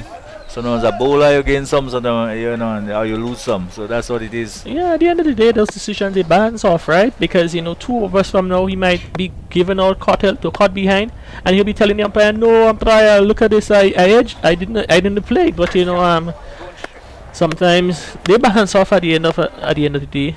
Similarly, you can probably edge one until his bad umpire said you're out. So it's all part of the game. You have to take it as they come, and now hope that Lambert, with that opportunity that was granted to him, he can stay back to the end. Still 5.5 overs left.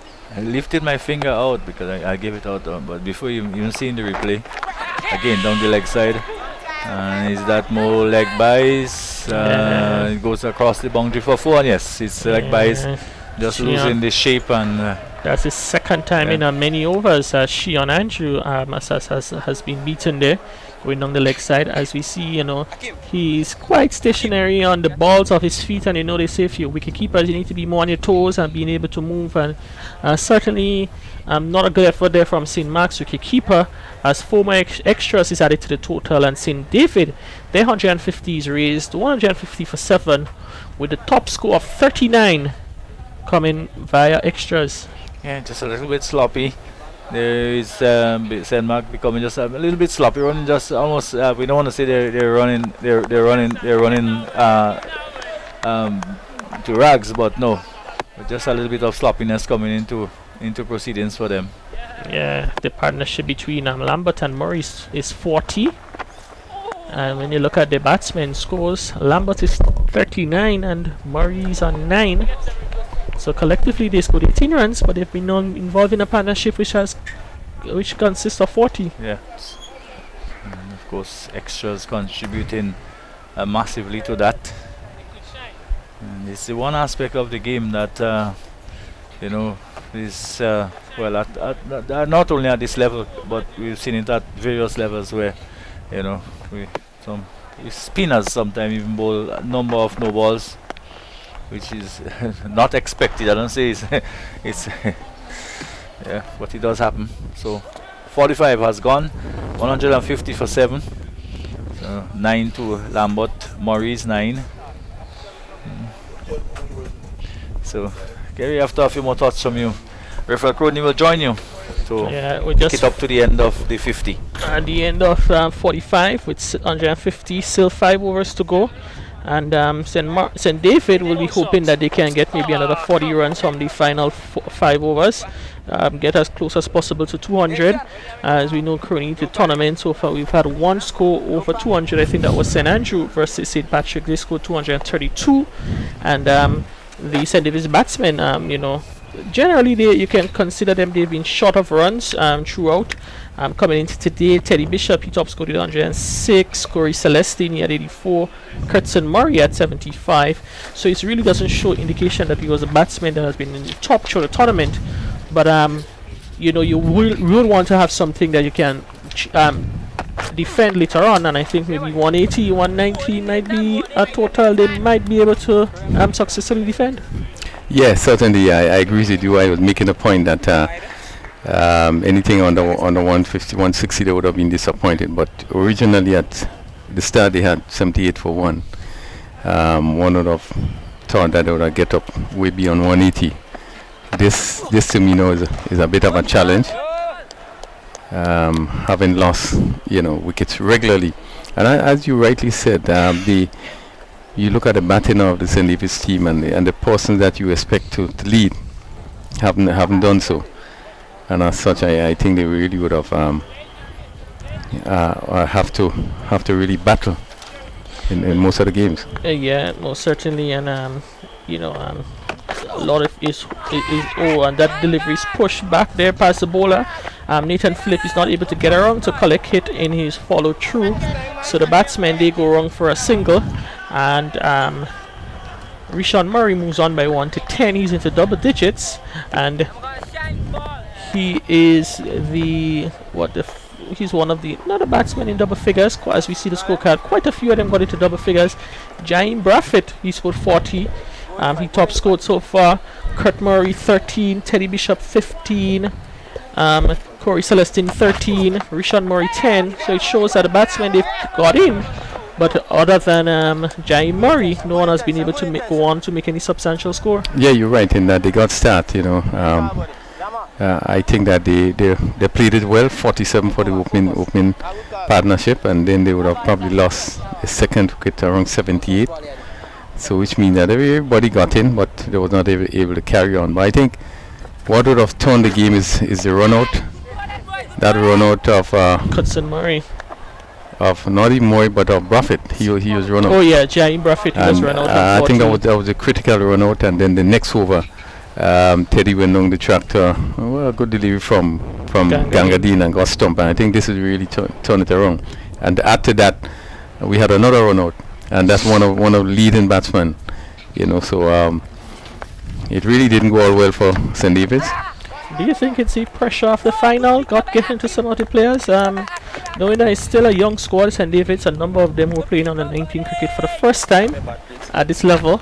So could it be a case of nerves on the big stage? Well, I would think there was a bit of nerve, but I also think that having lost to St. Mark's previously, they would have gone in with the intention that certainly not going to happen this time. And the start they had in the game previously, I think they lost with 4 or 5 wickets very early. They went in to make sure that didn't happen, and they actually did, because at 47 for the opening stand, obviously was marked improvement in terms of how they did it, and up to 78 when the second wicket fell. I think there was in total control. But again, I think it's just some miscommunication, and as you know, Kerry, the running has been an issue with some of the batsmen from St. David's, and that really would have turned things around. And certainly, I think this is what would have created that sort of thing, and they lost a few wickets very quickly. Yeah, certainly not being one of the better performances collectively as a batting unit, but so far the history of the tournament has shown that the batting throughout has struggled a bit. So St. Mark's will be hoping to keep that total that they have to chase later on. Very good delivery, edge. Is it big appeal for caught behind? We see the wait for the decision there. The umpires decide not out, so we wait for the replay, but certainly a very good delivery there from Kelshawn Andrew. The ball pitched and moved away from the batsman. Looks like probably would have taken the back leg. Yeah. So at the end of the day, good decision there from umpire Man Warren. Yeah, good decision there. He had bowled well. He didn't start off well. When he came back with his second spell, he looked a different bowler, and I think he picked up the first wicket. Kurt Murray. And certainly a bit of a late reaction there from Nathan Phillip in the covers position. And I'm saying, from what I've seen, he's certainly looked good through the tournament. And Kelshawn, I've just been saying that certainly one for the future. His action looks quite beautiful. His run-up is on point. He gets to the crease quite well, and he certainly generates a bit of a pace. He's still got stronger to go. He's going to get faster, but he's certainly one for the future. Yeah, most definitely. Has been one of the standout bowlers. You look at his rhythm. He really has a nice rhythm, and his movement to the wicket really smooth, and that indicates that he could strengthen that. He could move on, and certainly he's one that really is for the future. Has bowled well. And the beauty of these players in this tournament, Crooney, St. Mark's case in point, is that these youngsters, they've been together as a unit for a very long time, right? And sometimes they may be quite young, but they've been playing a lot of cricket. Kelshawn was involved in the T20, recently T20 concluded tournament. I don't think he would have played much or played at all in the tournament, but being around that would have certainly been good for his development, being interacting with some of the senior players, the first class players and so forth. It's really good to have those youngsters involved in activities from quite young, so that when they really come up at the age group level, they can dominate and they can boss at that level. And that's one of the good things that St. Mark's have been doing. As you look at the St. Mark's team, they have quite a number of young players. You look at Jurikan, who is just about 14, and you see him bowl here today off spin. So they have invested in quite a bit of the young players. As soon as they see that talent, they have been able to put them into the teams. So that would only help him to go stronger. I do believe he's ready for the senior tournament. As you look at the makeup of the St. Mark's team, I think he's ready really to fit into that team. That one going behind a wide on the side of the off stump. A bit of loose shot there from Rishon Murray as the ball goes into the gloves of wicketkeeper Andrew. So so far in this over, just 1 run conceded. 5 balls have been bowled so far, and I think it's not really a matter of really looking to push on the score, but a mode of survival from the two batsmen, as we see Murray 10 from 52 and Lambert 11 from 36. Well, it has been a bit of a recovery. This player has so far put on 43, and obviously there's some bit of a recovery from where they were at, I think 110 for 7. 110 for 7. So at 153, with 3 overs to go, at 160, 165, they would feel no, they have a chance, they have a shot up. But the wicket continues to play very well. Yeah, very good wicket. And it certainly will still be a challenge to bowl St. Mark's, to bowl against St. Mark's, having the score maybe in the region of 160. Yeah, and St. Mark's will be ruining those opportunities, all the extras they provided, which currently stands at 39. A number of them would have been wines. Bit ill discipline there from the bowling unit collectively, but having 153 for 7 in St. David's to bat after winning the toss, they'll be quite pleased with what has proceeded so far. So it's just a matter now of finishing off the innings strongly. Looking maybe 3 overs to go, and the way the batsmen have been scoring, to see if you can stifle them a bit, as we see most of the fielders are inside the circle. So maybe 165 is what St. Mark's probably would have in mind to restrict the St. Davis unit to. Yeah, well, I still think at 165 they'll be happy to get a 165. St. Mark's also would have bowled the overs very well. They certainly is in place to finish the overs in their allotted time, and that is a plus. Yeah, well, they've had 3 spinners. Jurakan, he's bowled his full complement of overs, so too was Kevin Gangadine, and Akim Ogis has bowled 8 overs. And that one is edged, and it's taken, and the partnership comes to an end. Jamal Lambert edging behind of the bowling of Nathan Phillip, who's bowled quite well, and you would say has been deserving of that wicket. He has 1 for 9 at the beginning of his 6 overs. 153 for 8. Yeah, it's nothing short really. Short ball outside the off stump that really should have been hit away. And I see the short is just probably looking to steer down to the vacant slip position, and got the edge and was taken by the keeper. Yeah, so that brings Caden Rubin to the crease, coming in at number 10 for his team, and now 153 for 8 with 17 balls to go. Rubin, in this tournament to date, he's had 1 opportunity to bat and he scored 8 runs.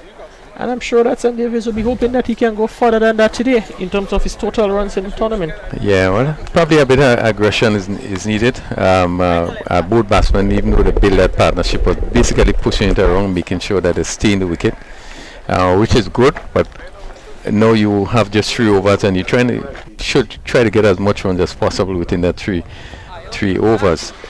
So 153 for 8, and if you take 17 balls to go? Yeah, 17 balls left in the innings. So that could get up to 170, push it around, and But St. Mark's will obviously have other ideas and want to finish it. Yeah, Yeah, they've been bowling quite well so far. And Nathan, 1 for 9, very economical in his spell. Collectively, you'd have bowled 37 deliveries, and of that, 25 of them have been dot balls. Really shows that he has been in control of what is happening with his game.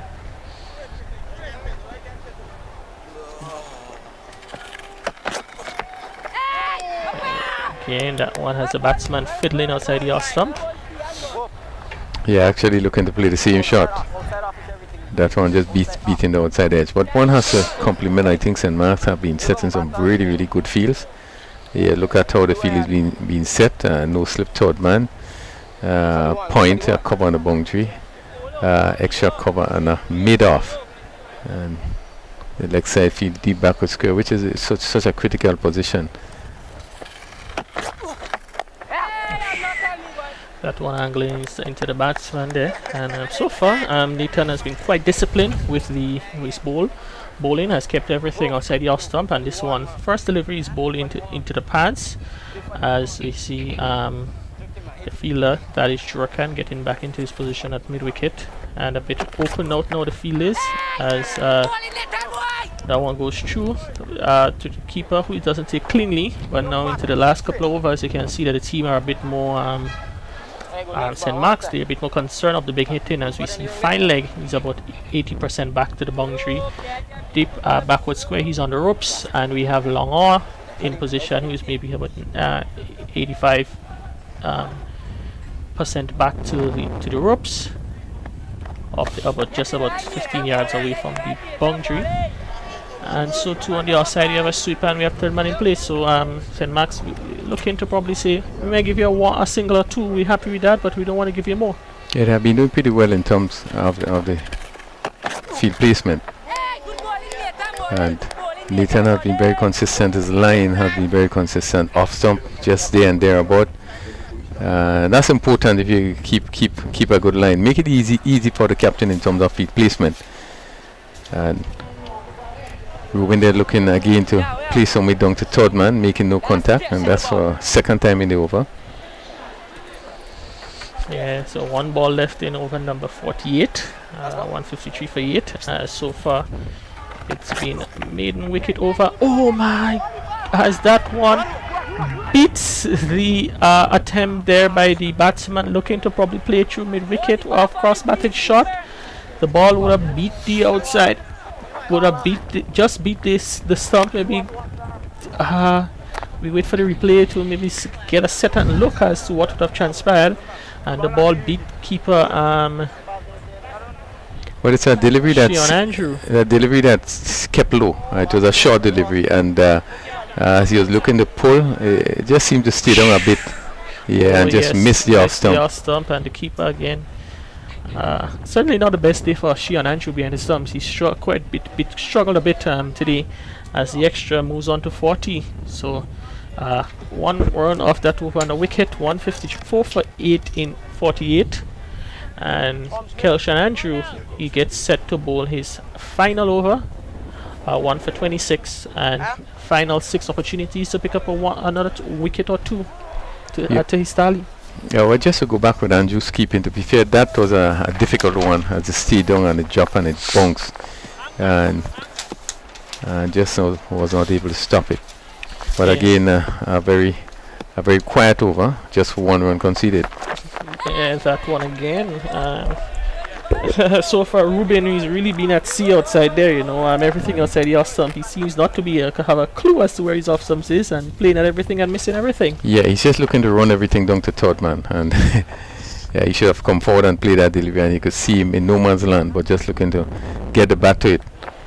Yes, he's just a quick word there. That is his colleague Rishan Murray is having with him, probably saying, hey, just get off strike and I'm going to handle the rest of proceedings in this over. And that one is dug out and the hit dunked. Oh my, the question is, Crony, why didn't they go through for the single? Yeah, easy single there. He's been struggling a bit with so far he's faced 7 deliveries and he's yet to score.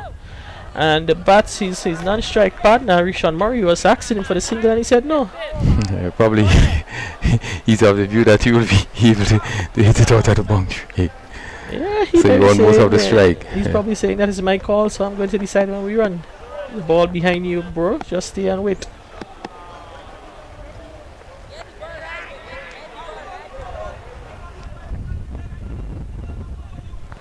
As we see another aborted run there, and the batsman they await the bowler. That's Kelshawn Andrew, 1 for 26 into his 10th over.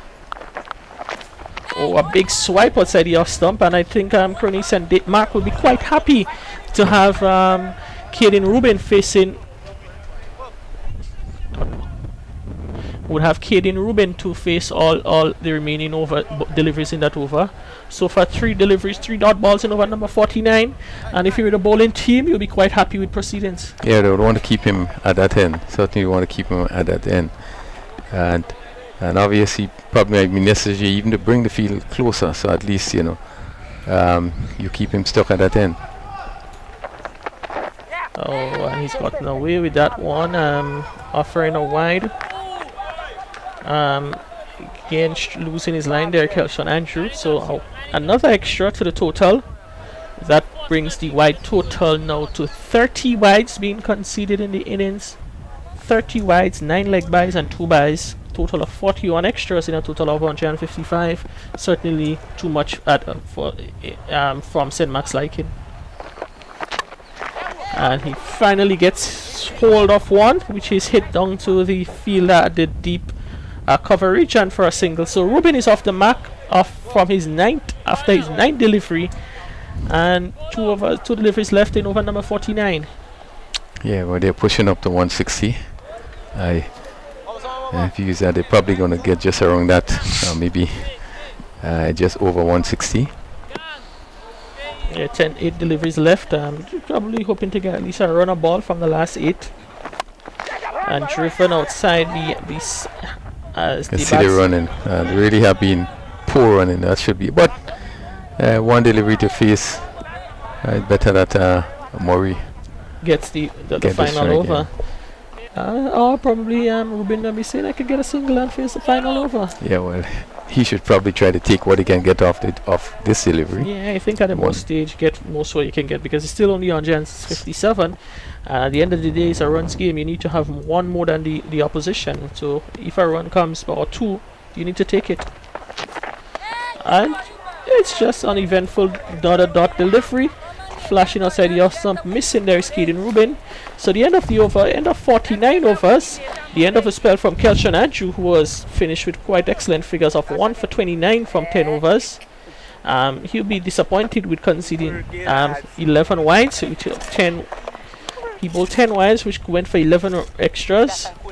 Would be disappointing with that, but 157 for 8 and 1 for 29 from Andrew. He'd have felt he'd have done his job for his team. Yeah, certainly you'd have bowled well and really probably deserve more than 1 wicket. But St. David's batting 50 overs. We haven't seen that happening much in the tournament. I think St. Andrews would have done it. Yeah, St. Andrews would have done it. I can't remember much. I can't remember anybody else would have bat 50 overs. Yeah, it's really at the end of the day, it's good. You might not be too happy with the score, but a team able to bat for 50 overs is really commendable. As we said, it's been a rarity in the tournament, and at this level, the batsmen, they just need to bat and bat and bat and bat, and surviving 50. It assumes that they may survive 50. Question is, will they come back for a second as the ball played onto the onside? The backward square comes off the field. The boundary to does the fielding. That is the captain, Kervin Gangadine.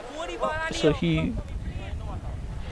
well, there was no intention of 2 runs there, and Murray, as he played the ball, and he actually jogged down the wicket where he should be rushing, probably put out pressure so that he would face the rest of the over.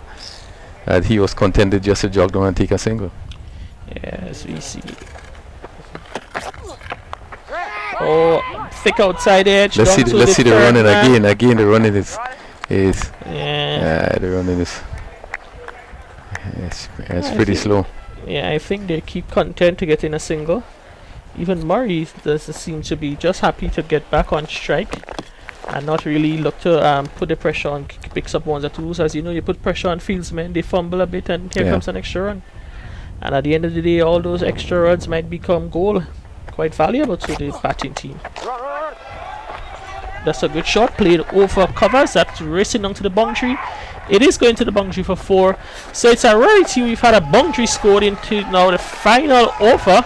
It's been a while. I've been here for quite a spell, and it's the first boundary off the bat. We've had a couple of 4s which came off the pad for leg byes, but 4 runs, 4 valuable runs to Rishon Murray moves to 16, and St. David they won 63 for 8 with 3 deliveries left. Yeah, and yes, in the inning there really haven't been much boundaries. I know there was I think 2 6s hit, but in the 4s have been really been in far and in between. Yeah, it's actually 5 4s and 3 6s hit in the innings, which is really over 50 overs. 5 4s and 3 6s. That's 8 boundaries in 50 overs. That's really a low count. So it really shows the discipline that the St. Mark's has. This one is thick outside edge down to third man. The batsman they'll cross over for a single, but you'll be happy if you're the coach and you look at the scorecard and you've been able to only concede 8 boundaries in 3 6s and 5 4s in 50 overs. So that means a boundary would have been hit of every 10 overs, and you'd have hit a 6 every or maybe 16 overs or so. So it shows that you've been in control of what happened in the middle. Well, it's 164 for 8, and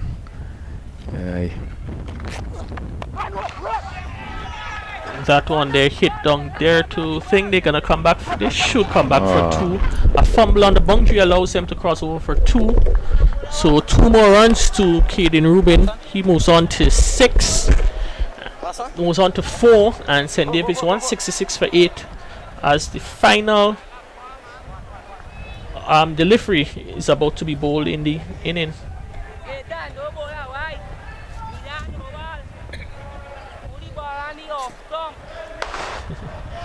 See here a bit of encouragement there being shouted from Jurakan to his colleague Nathan Phillip. And Nathan, that is Rubin. Rubin runs down. The batsman is a final ball. They come through for 2 and they've survived and they've completed 2. So at the end of the inning, St. David's finish 168 for 8 after being inserted by St. Mark on winning the toss. 168 for 8, Crony. Your thoughts on the final score?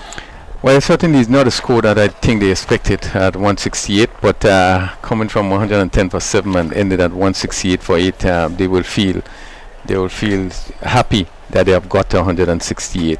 It's not a score that is difficult to get in our view. Look at the way the wicket is playing there. I think that they still feel that at 168 they do have a chance. If they bowl well, they take the catches. They still can defend at 168, but runs is on the board, and you know that when runs is on the board, the other team will have to get it. So it could be made for a very interesting game. St. Mark's will have to bat well. They probably will have to score the highest total if they're gonna win the tournament.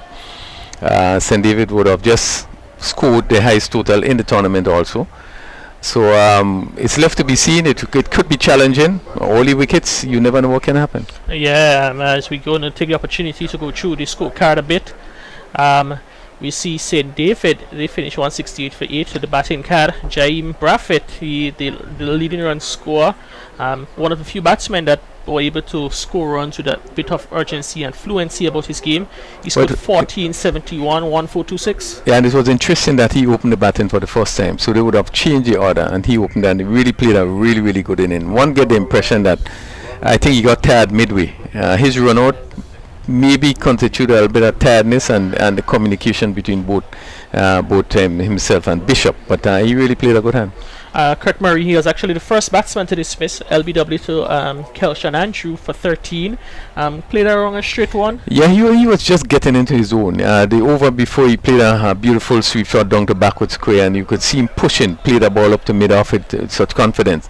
And that particular delivery that came into him, and you're looking to probably play with the tide and to whip it somewhere through mid-wicket and missed. And Umpires judged that he was out, even though it looked, it was a decision that could have gone anyway. But he was unlucky there, missing that delivery and was given out. Teddy Bishop, a disappointing performance from Teddy today, getting out stomped in the finals of Coving Gangadin for 15.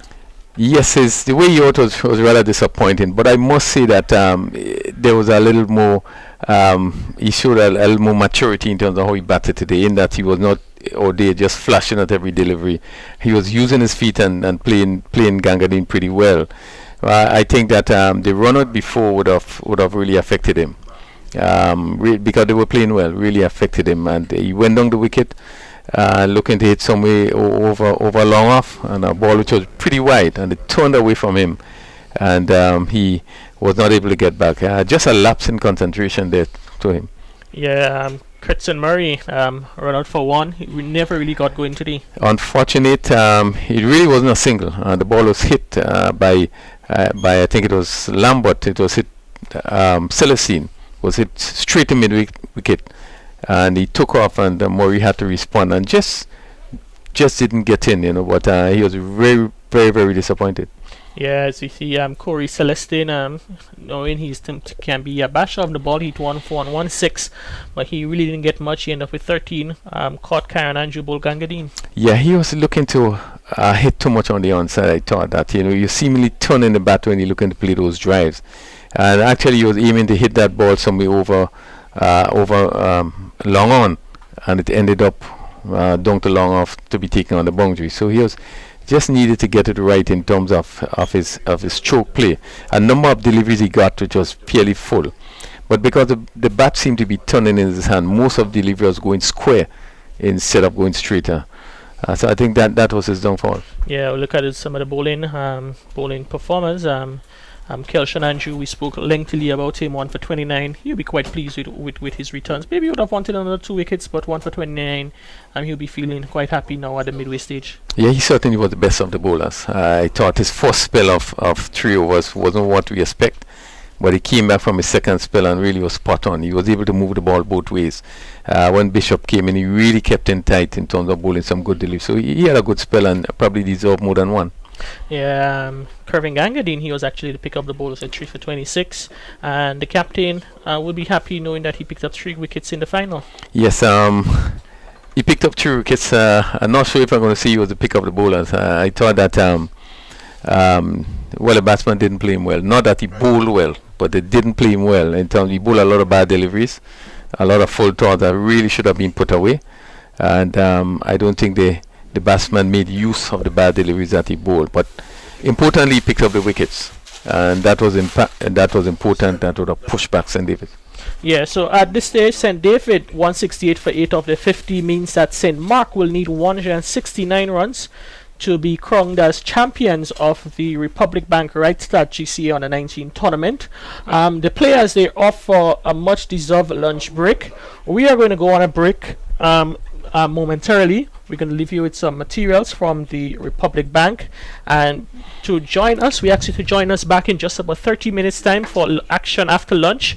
We'll create a new, for those of you who are watching on the Facebook and YouTube platform, you will need to go back onto the pages, Grenada Cricket Association and the Grenada Cricket Association on Facebook and the Grenada Cricket Association media on YouTube to access the links. We're going to create a new one for the second half of the match. So do enjoy your Saturday afternoon lunch wherever you're taking in the action, or dinner wherever you're taking in the action from, and we're going to see you in just about 30 minutes. Do enjoy your break.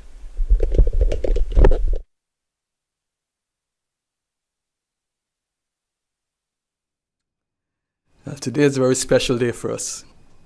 Today, Republic Bank is extremely pleased to announce our partnership with the most outstanding and exceptional son of the soil, Anderson Jamal Peters.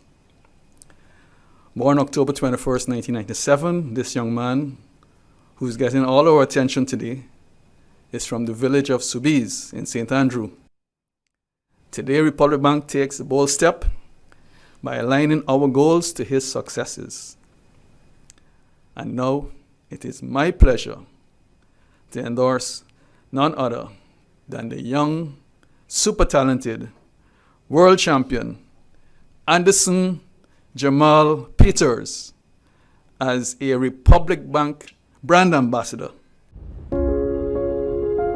My name is Anderson Peters, and I'm originally from La Pastora, St. David's, but I currently live in Subi, St. Andrews with my family. I'm a past student at the Karen Government School as well as the St. David's Catholic Secondary School. At first, I wanted to become a sprinter like the great Usain Bolt, but I kept getting injured. In 2011, my coach Paul Phillip recognized my work ethics and recommended that I try the field events. 1 year later, I started my record-breaking career in track and field. I started with the records at the St. David's Catholic Secondary School, then at Intercals, then at the Grenada National Champs, and on to the Carifta Games. At the beginning of my career, I had no idea that track and field was such a huge international sport. I didn't even know what the Carifta game was until Coach Paul explained it to me. In 2012, I made my first Carifta team, and I had the opportunity to witness Trinidad's Keyshawn Walcott become the under-20 champion. At the time, I never knew javelin could fly that far. I was motivated to compete in my category to actually see how far I could throw mine. In doing so, I was able to become the under-17 champion and record holder. I went on to become 5-time gold medalist and record holder in the javelin. Keyshawn went on to become the 2012 Olympic champion in the javelin, and that there was the point where I decided that I wanted to become the Olympic and world champion. I had dreams of winning every title there was.